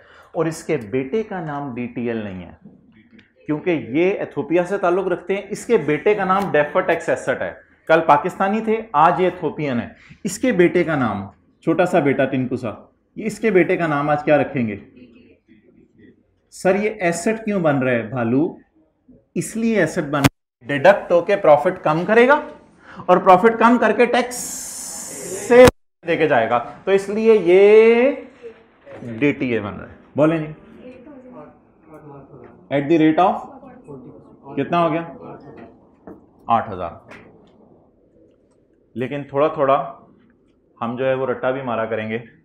जब लाइबिलिटी में सीए ग्रेटर आ जाया करेगा टीबी से, तो इसका नाम हम डीटीडी रख दिया करेंगे, बगैर सोचे भी पेपर में ये हो सकता है। लेकिन अभी तो लॉजिक पे चलें, अभी लॉजिक पे चलें। लेकिन जैसे जैसे वक्त गुजरेगा मैं आपको 4 फार्मूलाज हैं बस इस चैप्टर में। एक फार्मूला कल पढ़ा था सीए और टीबी का, एक फार्मूला आज पढ़ा है। कल पीपीई था, आज पेएबल है। पेएबल में क्या रूल है? If CA is greater then, ये पे और रट्टा लगवा रहा हूं आपको, ये कोई कॉन्सेप्ट नहीं दे रहा। In payables if CA is greater than it is called as DTD. ये बगैर सोचे रट्टा है और ये 100% चलेगा रट्टा, ठीक है। लेकिन अब लॉजिकली सोचें जरा, 20,000 पेएबल है, कभी ना कभी पे होगा कभी ना कभी पे। जब पे होगा तो टैक्स वाले इसको डिडक्ट करने देंगे, तब टैक्स वाले इसको डिडक्ट करने देंगे। तो इसका नाम फिर क्या रखें? Taxable deductible, deductible in future. तो जब डिडक्ट करने देंगे तो फ्यूचर में टैक्स, सेविंग को बुक करें। सेविंग को किस नाम से बुक करें? लायबिलिटी के नाम से, एसेट के नाम से। तो आज एक नया बेटा आपके सामने आया, deferred tax asset world, deferred deductible temporary difference. तो जीटीडी के बेटे का नाम डीटीए, कल टीटीडी के बेटे का नाम डीटीएल था। क्लियर? अगला साल चलें, बोलो बोलो बोले। डिफरेंस कितना? 0 0 का कैलकुलेटर के बगैर 0 पे जरा 40% लगाएं, 0। अब डेफर्ड टैक्स एसेट अकाउंट ऐसा खूबसूरत सा मुझे बनाना चाहिए कि ये एंट्रीज उससे निखर के बाहर आ जाएं। लेकिन मेरा ये ख्याल है कि 99% बच्चे इधर बैठे हुए सारे के सारे खुद भी डेफर्ड टैक्स एसेट अकाउंट बना सकते हैं, क्योंकि डेफर्ड टैक्स का एज ऑन कैरी डाउन ये अवेलेबल्स हैं। तो जरा ट्राई करें डेफर्ड टैक्स एसेट का अकाउंट बनाना। कल किसका अकाउंट बनाया था? लायबिलिटी का। एसेट के कैरी डाउन आपको पता है किस साइड पे आते हैं, शायद आपको अंदाजा हो। तो एसेट का अकाउंट जरा बनाना ट्राई करें, जो अकाउंट कल इधर बनाया था। और वो अकाउंट ऐसे बनाएं कि बाद में ये एंट्रीज आप देखें तो आपके यहां जल्दी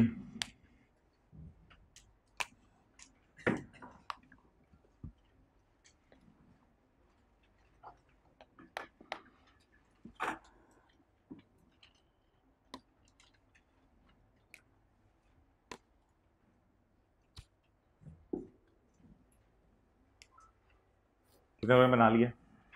वेल डन, 3 लोगों ने बना लिया। असल में बात ये होती है, चीज़ बड़ी आसान सी होती है, आप ऐसे ही तैयार होने में ही आधा मिनट लगा देते हैं।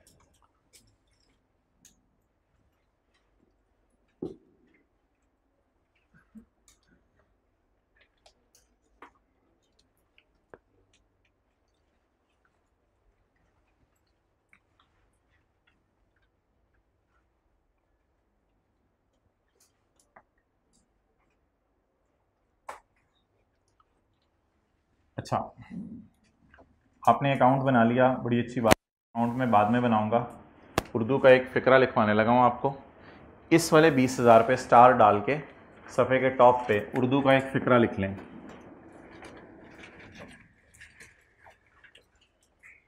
ये 20,000 का पेएबल, ये 20,000 का पेएबल, इस वाले 20,000 पे स्टार डाल के ये 20,000 का पेएबल जब अगले साल, ये 20,000 का पेएबल जब अगले साल, आगे बोलें, पे होगा। गुड। ये 20,000 का पेएबल जब अगले साल पे होगा। आपको पता है tax authorities allow expense when it is paid. अच्छा, जब अगले साल पे होगा तो टैक्स वाले इसको डिडक्ट करने देंगे। ये 20,000 का पेबल जब अगले साल पे होगा तो टैक्स वाले इसको डिडक्ट करने देंगे। इसलिए डिफरेंस का नाम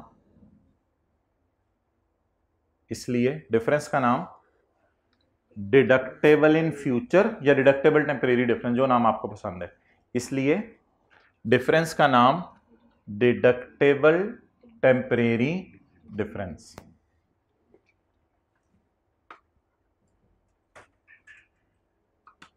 अच्छा, यहां पॉज होके एक चीज सोचें, जब डिडक्ट होगा अगले साल तो अगले साल के टैक्सेबल प्रॉफिट्स कम हो जाएंगे, तो टैक्स सेव होगा। तो लायबल फील करें या सेविंग रिकॉर्ड करें? सेविंग रिकॉर्ड करें। तो अगली बात लिखें, डिडक्ट होने से फ्यूचर में टैक्स सेव होगा, डिडक्ट होने से फ्यूचर में टैक्स सेव होगा।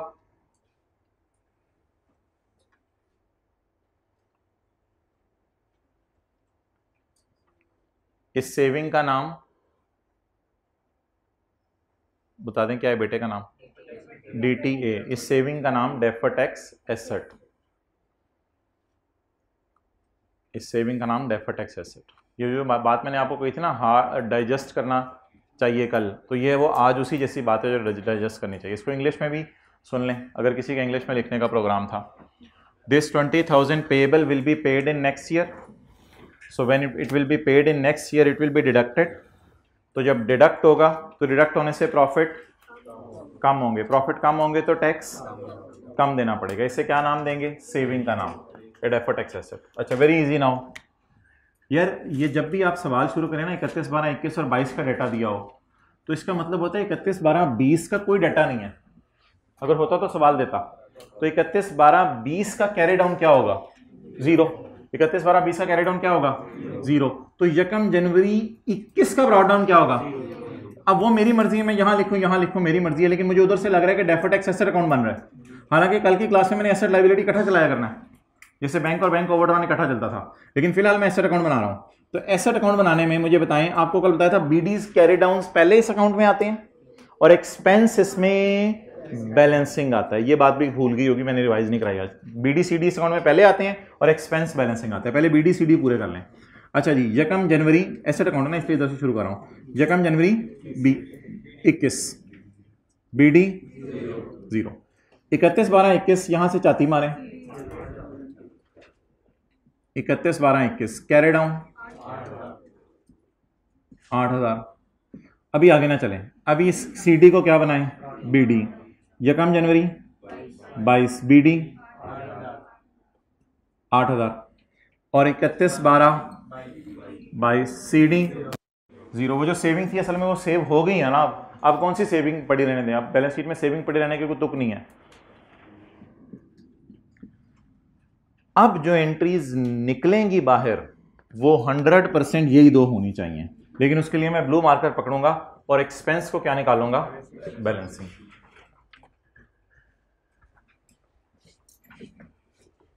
जी, एक्सपेंस इधर आ रहा है, डेफर्ड टैक्स एक्सपेंस। ये अकाउंट एसेट भी हो सकता है, लायबिलिटी भी। कितना? फिलहाल एंट्री क्या बनी? DTA debit. जैसे ये अकाउंट होता है ना डेटर, और इधर 10 रुपए की सेल आती है, तो आप बोलते हैं debtor debit cell credit. DTA debit DTE credit. असल में खर्चा इसलिए उलट रहा है कि ज्यादा खर्चा इसमें 8,000 पड़ा हुआ है, तो खर्चा इसलिए उल्टाना पड़ रहा है। तो DTA डेबिट DTE क्रेडिट। इधर बैलेंसिंग देखिए, इधर आ रहा है जी, बोलें। DTA credit DTA credit DTE debit DTE debit DTA credit. तो ये एंट्रीज हमारी वर्किंग नंबर 5 से आई हैं। ये जिस तरह मैंने पहले बनाई थी उस तरह मुनासिब नहीं है, ये आसान तरीका है इसका, और तरीका भी हम यही फॉलो किया करेंगे।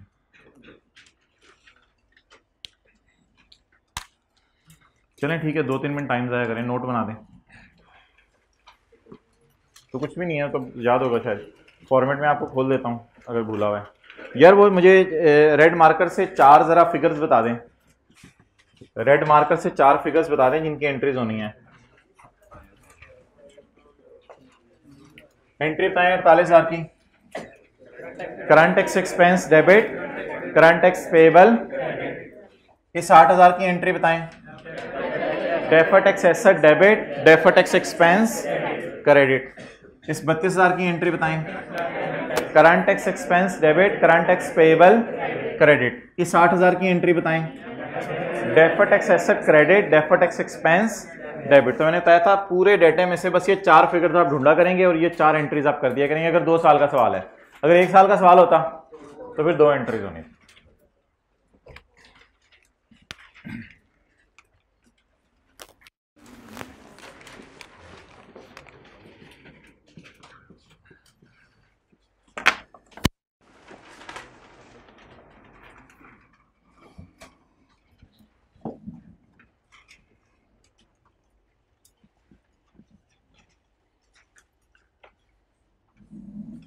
ओके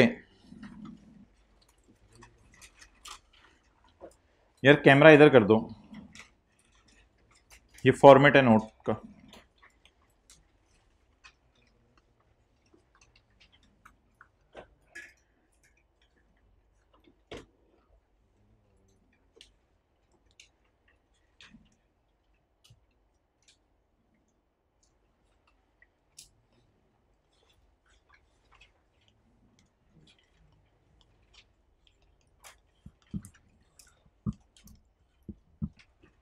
जी 21 का सीटी, 22 का सीटी, थोड़ा सा मैं ऊपर करके लिख रहा हूँ जरा वो बड़ा बड़ा करके। 21 का डीटी पता नहीं खर्चा है या खर्चा उलट रहा है, मैं जरा चेक कर रहा हूँ। 21 का डीटी खर्चा बढ़ रहा है 48 से, खर्चा कम हो रहा है 8 से। खर्चा कम हो रहा है तो खुशी है पॉजिटिव साइन के साथ। कितना आ गया 8,000। तो नोट वही P&L से ही तकरीबन निकल आता है सारा 8,000। 22 में जाके देखते हैं डीटी का क्या स्टेटस है। खर्चा डेबिट, तो खर्चा रिकॉर्ड करना है, नेगेटिव साइन, नेगेटिव साइन। खर्चा रिकॉर्ड करना है कितना 8,000। Total negative 40,000। Total negative 40,000। बल्कि इस तरह नहीं, डब्बे में नहीं डालना इसको, आपने क्योंकि क्लोज कर देना इसको, ये डबल अंडरलाइन। अच्छा जी अब प्रॉफिट्स बताएं दोनों सालों के। 1 lakh, seat belt, tax rate 40%। इधर आना, इधर आना, इन दोनों को छुपा दो, इन दोनों को ऐसे करके छुपा दो, नजर ना आए। और ऐसे खड़े होके कुछ भी छुपे ना, इधर आ जाओ ना फिर। अच्छा अच्छा जी अब 1 लाख पे 40% लगाएं कैलकुलेटर पे, कमाल कर दिया आपने। और 1 लाख पे 40% लगाएं कैलकुलेटर पे, 40,000 आ गया, डन। अच्छा अब जो चीज नजर आ रही है उसे देखें जरा। 40,000, ठीक है बैठ जाओ। और 40,000 चाती मारी तो यही भालू बाहर आया, तो इसका मतलब है रिकॉन्सिलेशन क्या कर गई है, मैच कर गई है। लेकिन क्लास के बाद ये ना कहिएगा बैलेंस बनाई है हमने, कुछ ज़्यादा ऐसे भी होते हैं इस टॉपिक में भी बैलेंस हो भाई, ये बैलेंस शीट नहीं है, ये नोट है जो टैली कर रहा है।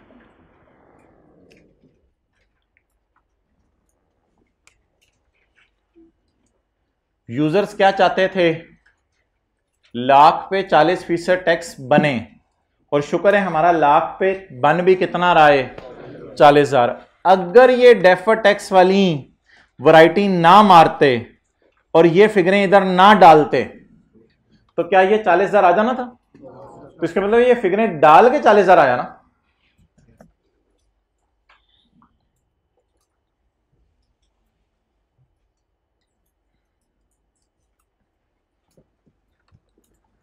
ओके, अब वो पेज नंबर 538 निकाल लें। लॉजिक भी हमने डिस्कस कर लिया है, एज ए रूल भी इसको समझ लेते हैं। कल रूल नंबर 1 पढ़ा था, 539। आज कौन सा रूल पढ़ा है? 2, 3 या 4? 2। खुदा का खौफ करें भालू, एसेट है 2 में लिखा हुआ, 3 पढ़े। तो लाइबिलिटी कितनी थी? 20,000। उसकी टीबी कितनी थी? 0। ये 20,000 फ्यूचर में क्या होगा? डिडक्ट होगा। तो इस 20,000 का नाम क्या रखा था? और इसके बेटे का नाम डेफर्ड टैक्स एसेट। तो कल हमने पहला गोल्डन रूल सीखा था, आज हमने तीसरा गोल्डन रूल सीखा। अब ये 2 रूल्स जरा मुझे बता दें, 2 रूल्स जरा मुझे बता दें। हाँ, 2 ही। If carrying amount of asset is greater than tax base of, अभी मैं प्योर रट्टे की बात कर रहा हूं, कोई लॉजिक नहीं समझा रहा। तो टैक्सेबल टेम्परेरी डिफरेंस, और टैक्सेबल का मतलब टैक्स देने के लिए लायबल फील करें। अच्छा, ये फिगर ना रेट लगे बगैर होती है और ये फिगर रेट लग के होती है, कुछ ने देखा नहीं। ये फिगर रेट लगे बगैर होती है और ये फिगर रेट लग के होती है। और आज रूल नंबर 3 पढ़ा, क्या? इफ कैरिंग अमाउंट ऑफ लाया is greater than tax base of laya, then this 20,000 is deductible temporary difference which will पैदा करेगा deferred tax asset, जो deferred tax asset पैदा करेगा। लेकिन इस रट्टे पे हमेशा नहीं चलना, इंशाल्लाह हर सवाल जो आया करेगा उसमें हम सोचा करेंगे पहले बात को, फिर उसके बाद डिसाइड किया करेंगे। वो क्यों नोट करना है, वो तो यही है ना, ये जो रूल्स है।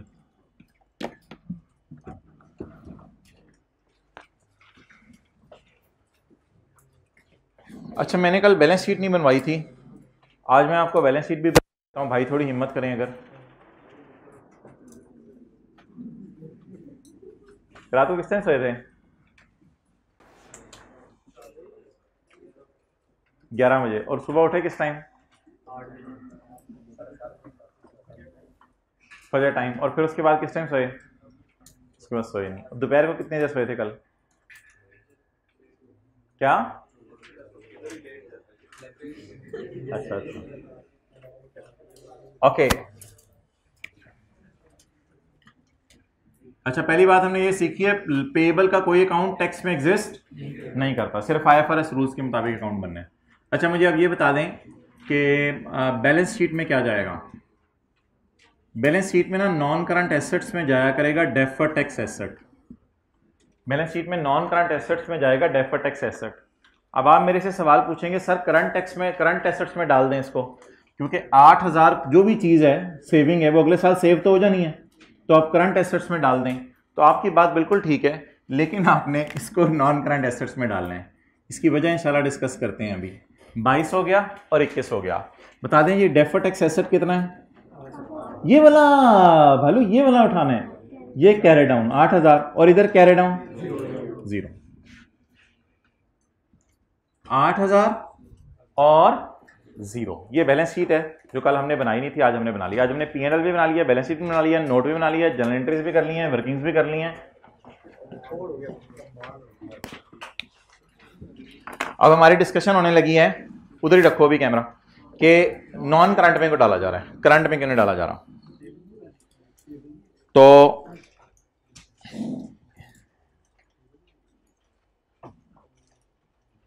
एनुअल रिपोर्ट 2019 पेएबल ग्रेचुटी का, हाँ ग्रेचुटी का पेएबल आने आए, वो इस वक्त मेरा वो कंसर्न नहीं, मैं सिर्फ IAS 12 के एक्सट्रैक्ट्स बना रहा हूं। वो बात आपकी सही है, प्रोविजन फॉर ग्रेचुटी पेएबल आएगा बिल्कुल। अच्छा यार, ये देखें packages, balance sheet, non current liabilities में कुछ ढूंढें। Deferred tax liability. Non current liabilities में नजर आ रहा है डेफर्ड टैक्स लाइबिलिटी। अच्छा, एक कीनिया की भी थी बैलेंस शीट, बैलेंस शीट ऊपर नीचे,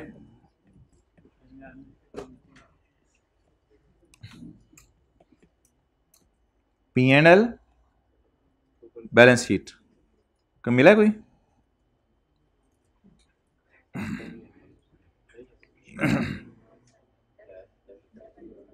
डेफर्ड इनकम टैक्स, इसको DTL लिखना चाहिए था वैसे। डेफर्ड टैक्स लाइबिलिटी कितना आ रहा है जी? जो भी आ रहा है, कहां नजर आ रहा है? नॉन करंट लाइबिलिटीज में। तो भाई ये जितनी ऑर्गेनाइजेशंस हैं वो हमेशा डेफर्ड टैक्स लाइबिलिटी हो या एसेट हो, उसमें कहां शो किया करेंगी? नॉन करंट में। रीजन इसकी पता है क्या है? इसका करंट नॉन करंट अलग अलग टूट सकता है कि कितना डिफरेंस अगले साल में हमारे और टैक्स वालों में खत्म हो जाने, कितना डिफरेंस अगले सालों के बाद खत्म होने। लेकिन अकाउंटेंट्स ने कहा ये बहुत कॉम्प्लिकेटेड हो जाएगी कैलकुलेशन, जो कि बड़ी टफ हो जाएगी कैलकुलेशन, इसलिए अकाउंटेंट्स ने यहां हाथ खड़े कर दिए हैं और अकाउंटिंग स्टैंडर्ड्स में लिख दिया डेफर्ड टैक्स चाहे लाइबिलिटी हो चाहे एसेट हो, बस आप आंखें बंद करके कहां शो कर दिया करो?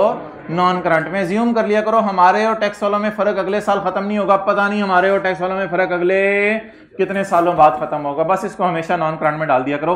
तो ये स्टैंडर्ड के अंदर सबसे आसान बात है कि हमें करंट नॉन करंट की बाइफर्केशन नहीं करनी पड़ेगी, बल्कि डेफर्ड टैक्स एसेट और डेफर्ड टैक्स लायबिलिटी लिख लें, हमेशा बैलेंस शीट में नॉन करंट में आया करेंगे। और ऐसा नहीं होगा एक ऑर्गेनाइजेशन का डेफर्ड टैक्स एसेट भी हो लायबिलिटी भी हो, या लायबिलिटी होगा या एसेट होगा।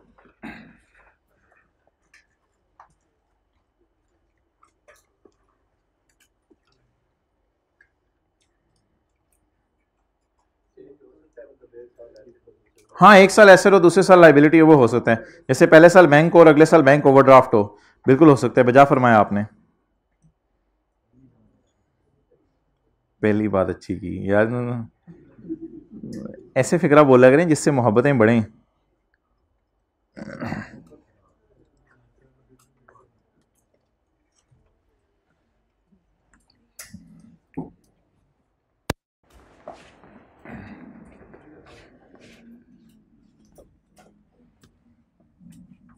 रिजवान, मैं मिटाऊं या आप मिटाओगे?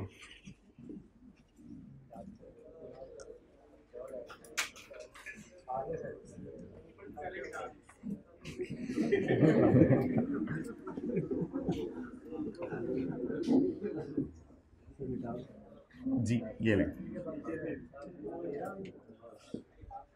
ओके,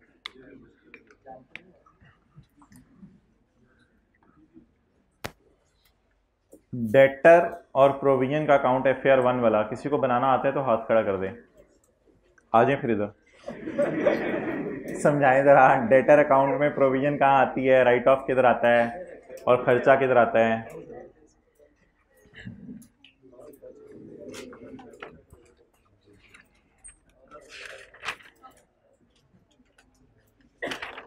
FAR 1 बुक का एक पेज है जिसपे चीज़ें सारी बनी हुई हैं, लेकिन मैं आपको समझाने लगा हूं, और प्लीज़ दिमाग खोल के ये रिवीजन करनी है, कहीं ऐसा ना हो मसला हो जाए। जिना हॉस्पिटल भी दूर है यहाँ से। डेटर हमारे बिजनेस का पहला साल है, मैं सफ़ा बताऊंगा अभी तो देखें, फिर दिमाग की गाड़ियाँ चलनी नहीं है। Brought down 0। इस साल हमने 7 बिस्किट 10 रुपए वाले बेचे, डेटा डेबिट सेल क्रेडिट, कोई पैसे देके नहीं गया,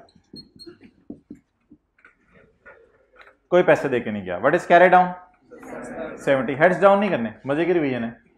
अच्छा नेक्स्ट, हम साथ वाले दुकानदार को कोनी मारेंगे अपनी दुकान में बैठे बैठे।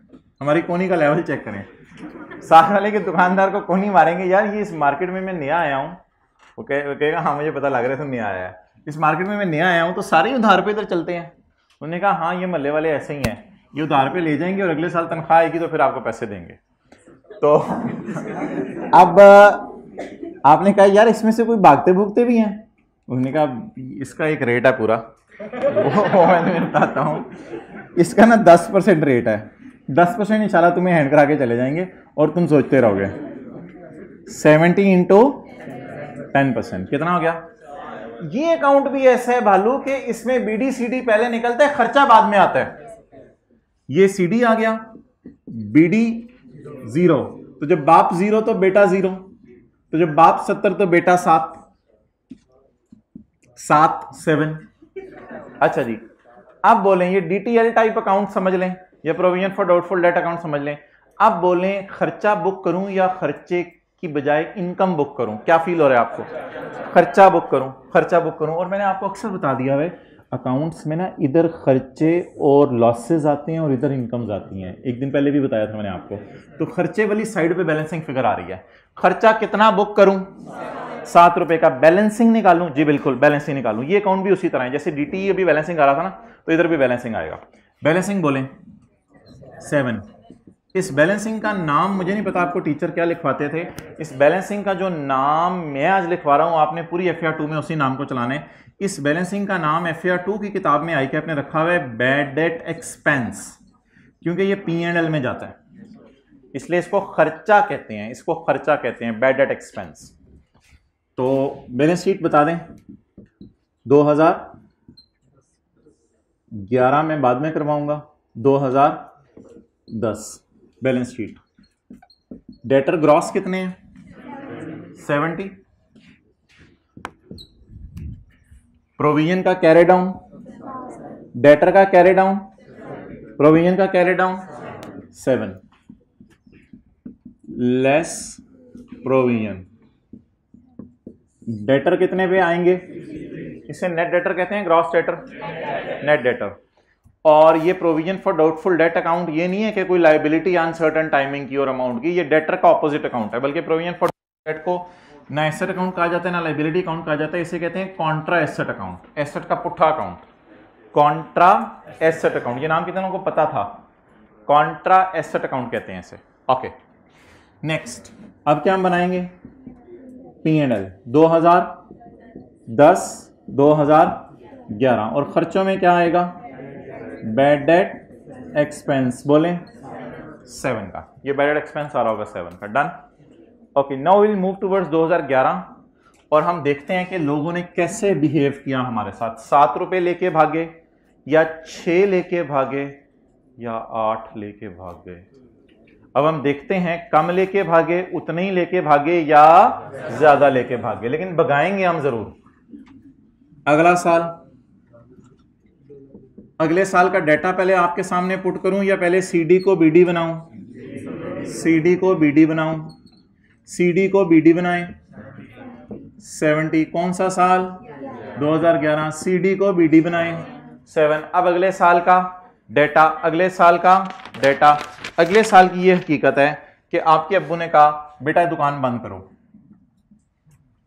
Cell sale sale sale 0। सिर्फ दुकान क्यों खुली हुई है? सिर्फ दुकान क्यों खुली हुई है? पैसे आए, पैसे आए। सिर्फ दुकान क्यों खुली हुई है? पैसे आए। लोग दुकान पे आते हैं, पूछते हैं बिस्किट किधर? आप कहते हो पहले पुराने पैसे दो, तो बिस्किट मौजूद ही नहीं दुकान के ऊपर।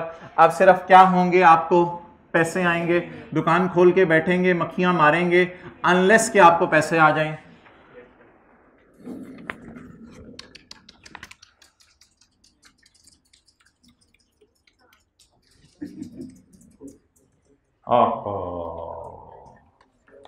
कितने पैसे आए? 60 रुपए आए। अब आपने अकाउंट्स मुझे दोनों पूरे करवाने हैं। कितने पैसे आए?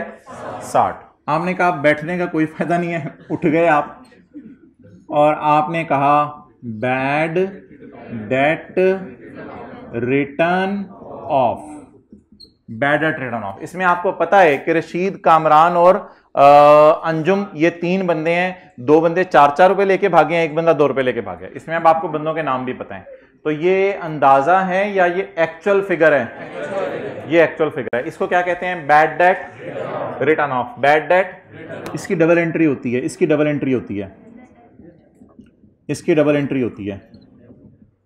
बैड डेट रिटर्न ऑफ 10, ये आपको नजर आता है। असल में इसकी डबल एंट्री वैसे तो काफ़ी डिटेल में होती है, वो फिर काफ़ी लंबी एंट्री हो जाती है। वो होती है कि एक अकाउंट खोलते हैं आप, bad debt return of, better return of एक अकाउंट खोलते हैं, debtor credit, debtor credit, better return of debit. लेकिन इस खर्चे को आप डायरेक्ट P&L में नहीं लेके जाते, ये जगह खर्चों के लिए है, इस खर्चे को डायरेक्ट P&L में नहीं लेके जाते, आप इस खर्चे को प्रोविजन से मैच करते हैं। इसलिए यहां से उठा के इसको प्रोविजन अकाउंट में ट्रांसफर कर देते हैं, लेकिन that is very time consuming, so please try to leave it. इस चक्कर में पढ़ने की जरूरत नहीं। कितना खर्चा हुआ, कितना अंदाजा था, तो मैच कर लें बस, आसान सी बात। Bad debt return of. मुझे पता है कि असूली तौर पे मुझे यहाँ प्रोविजन का लफ्ज़ लिखना चाहिए अगर अकाउंटिंग के डेबिट राइट पे चलें, और यहाँ मुझे डेटर का लफ्ज़ लिखना चाहिए, लेकिन मैं अभी कॉन्सेप्ट आपको दे रहा हूँ। तो ये 10 रुपये की ये डबल एंट्री आपके सामने होगी, ये 10 रुपये की डबल एंट्री होगी। आप बता दें कितने लेके भागने का डर था, कितने भागे 10, कितने और भाग गए या नहीं भागे, और भाग गए, कितने 3 को किधर। अच्छा एक मिनट पहले कैरी डाउन बता दें, क्योंकि अब मुझे कंफर्म हो गया ये लोग नहीं आ रहे। कैरी डाउन 0, कैरी डाउन 0 का 10%, 0, क्योंकि बाप 0, तो कैरी डाउन 0, तो ये भी 0। अब आप मुझे बता दें बैलेंसिंग फिगर अगेन वही आ जाएगी, bad debt expense balancing figure, लेकिन सेम नहीं आएगी, फिगर चेंज आएगी। बैड डेट एक्सपेंस,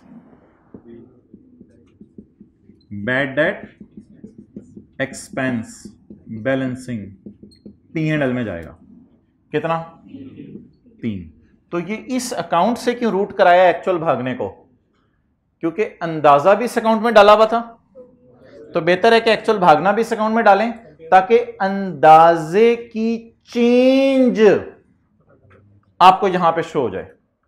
और भाईजान इसको IAS 8 में कहते हैं चेंज इन अंदाजा, चेंज इन एस्टीमेट। हालांकि IAS 8 में एक कॉन्सेप्ट था प्रायर ईयर एरर का, वो ये होता था कि अगर आपको पता चल गया कि 3 और भागे हैं तो पिछले साल के फाइनेंशियल स्टेटमेंट को चेंज करो।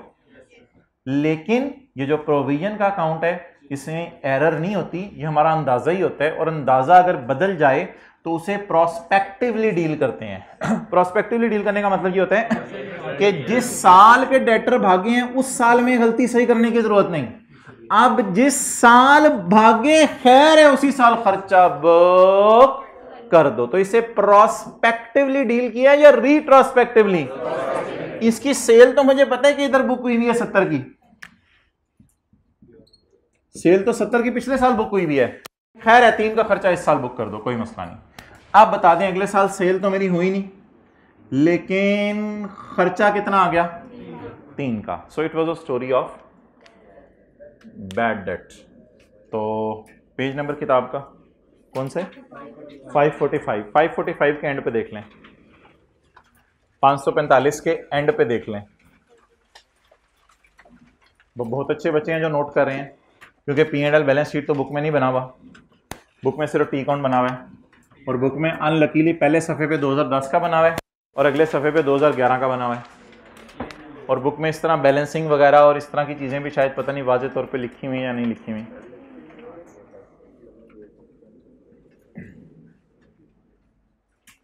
अच्छा ये ना जो अकाउंट है प्रोविजन फॉर डाउटफुल डेट, ये डिफरेंट टीचर्स डिफरेंट तरीके से बनाते हैं, तो इसलिए बेहतर है कि आप इसी तरीके पे आप रहें। और अब मैं आपसे चंद सवालात पूछूंगा कि अगर वो बंदा कम या ज़्यादा पैसे लेके भागता तो क्या करते। पहले यहाँ तक नोट कर लें।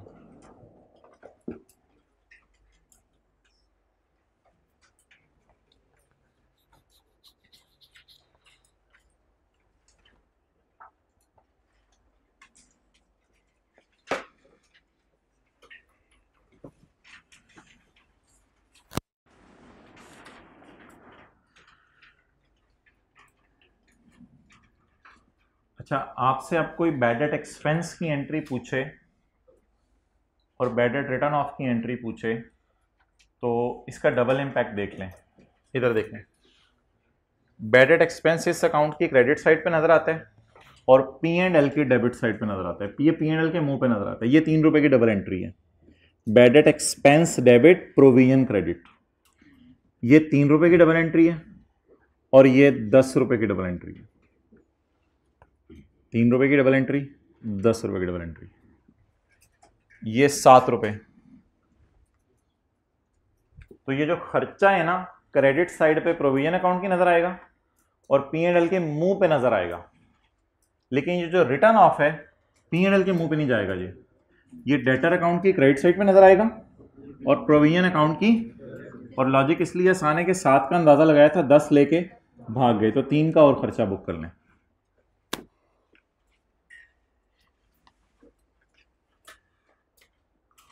अच्छा, what would be the bad debt return of अगर what would be the bad debt return of अगर हम खुशकिस्मतों को 69 मिल जाते। अगर 69 रुपीज मिल जाते तो बैड रिटर्न ऑफ कितना होता? 1। अंडा उड़ा दूं? मैच हो गया अकाउंट? अंडा उड़ा दूं? ये कैरी डाउन 0 का 10% इधर हो गया। खर्चा बुक करना है या खुशी हुई है? इसका नाम बैड डेट एक्सपेंस रखें, आपकी मर्जी है। कुछ लोग इसका नाम रिवर्सल ऑफ प्रोविजन रखते हैं, रिवर्सल ऑफ प्रोविजन, जो मर्जी है यार। इसको अदर इनकम में डाल दीजिएगा, इसको बस अदर इनकम में डाल दीजिएगा। अदर इनकम आपको खुशी होगी, कितने की? 6 की खुशी होगी, तो इस खुशी में बुक कर दीजिएगा। इसका असली नाम वैसे अदर इनकम में होता है। अदर इनकम में डिफरेंट चीज़ें होती हैं ना, रेंटल इनकम, इंटरेस्ट इनकम। तो अदर इनकम में अगर कभी ये नजर आए तो नजर आता है reversal of provision, reversal of provision, other income. फिर आप 6 को इस तरह बुक कर लें।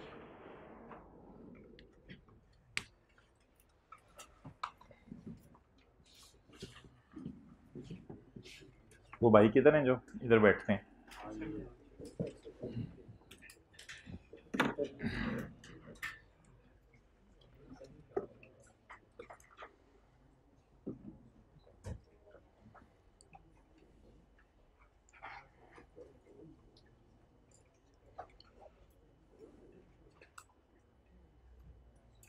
ले आओ भाई कैमरा इधर।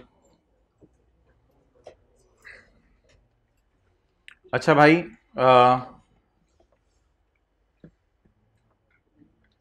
ये जरा रिवाइज कर लें थोड़ा सा।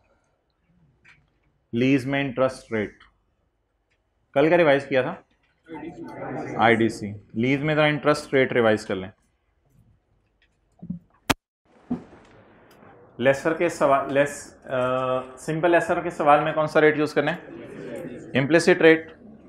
लेसी के सवाल में मैं तस्वीर खींचने दूंगा, विल यूज लेसर, लेकिन अगर ये रेट पता तो फिर incremental borrowing rate. Dealer manufacturer lessor के सवाल में हायर ऑफ इम्प्लिसिट रेट। और तो पता ये चला कि इन दोनों सवालों में अगर मार्केट रेट देगा तो इग्नोर कर देंगे, परेशान करने के लिए दे सकते हैं मार्केट रेट, तो वो तो इग्नोर कर देंगे।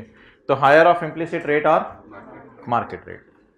अगर कभी सवाल में रेंटल मिसिंग है या इंटरेस्ट रेट मिसिंग है तो जो मर्जी सवाल हो, फॉर्मूला किसका लगाना है?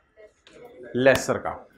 Missing rental, if there are missing, if these are missing in question of lessee, और you will use following formula of lessor. Formula क्या है? Fair value of asset plus is equal to PV of LP plus PV of UGRB. लेकिन एक बात आपको मैंने बताई थी, पता नहीं वो यहां लिखी हुई या नहीं लिखी हुई, वो ये बताई थी कि डीलर मैन्युफैक्चरर लेसर की आईडीसी 0 होती है, क्योंकि वो एक्सपेंस में चली जाती है ना, कल पढ़ा था। डीलर लेसर मैन्युफैक्चरर जो फाइनेंस लीज होता है उसमें आईडीसी की क्या होती है? 0 होती है फाइनेंस लीज में। क्यों, कहां चली जाती है? एक्सपेंस में चली जाती है। इसलिए अगर कभी डीलर मैन्युफैक्चरर लेसर के सवाल में आपको रेंटल मिसिंग हो तो फिर आईडीसी क्या लेंगे? 0 लेंगे। तो ये थोड़ा सा, अगर गिवन भी हो तो 0 लेंगे, क्योंकि उसकी जो आईडीसी होती है वो एसेट का पार्ट बनती है या एक्सपेंस में चली जाती है। ये थोड़ा सा आपको जरा फिक्रमंद किया है, इसके बारे में परेशान होने की जरूरत नहीं। इसके ऊपर तकरीबन मेरे 2 सवाल अभी और रहते हैं जो मैंने क्लास के अंदर करवाने हैं, लेकिन बस ये बात ध्यान में रख लें, जब भी मिसिंग रेंटल हो किसका फॉर्मूला लगेगा? लेसर का फॉर्मूला बता दें, fair value plus is equal to PV of LP plus PV of UG. चलें ठीक है, ओवर। होमवर्क कोई नहीं है, एथिक्स याद करें।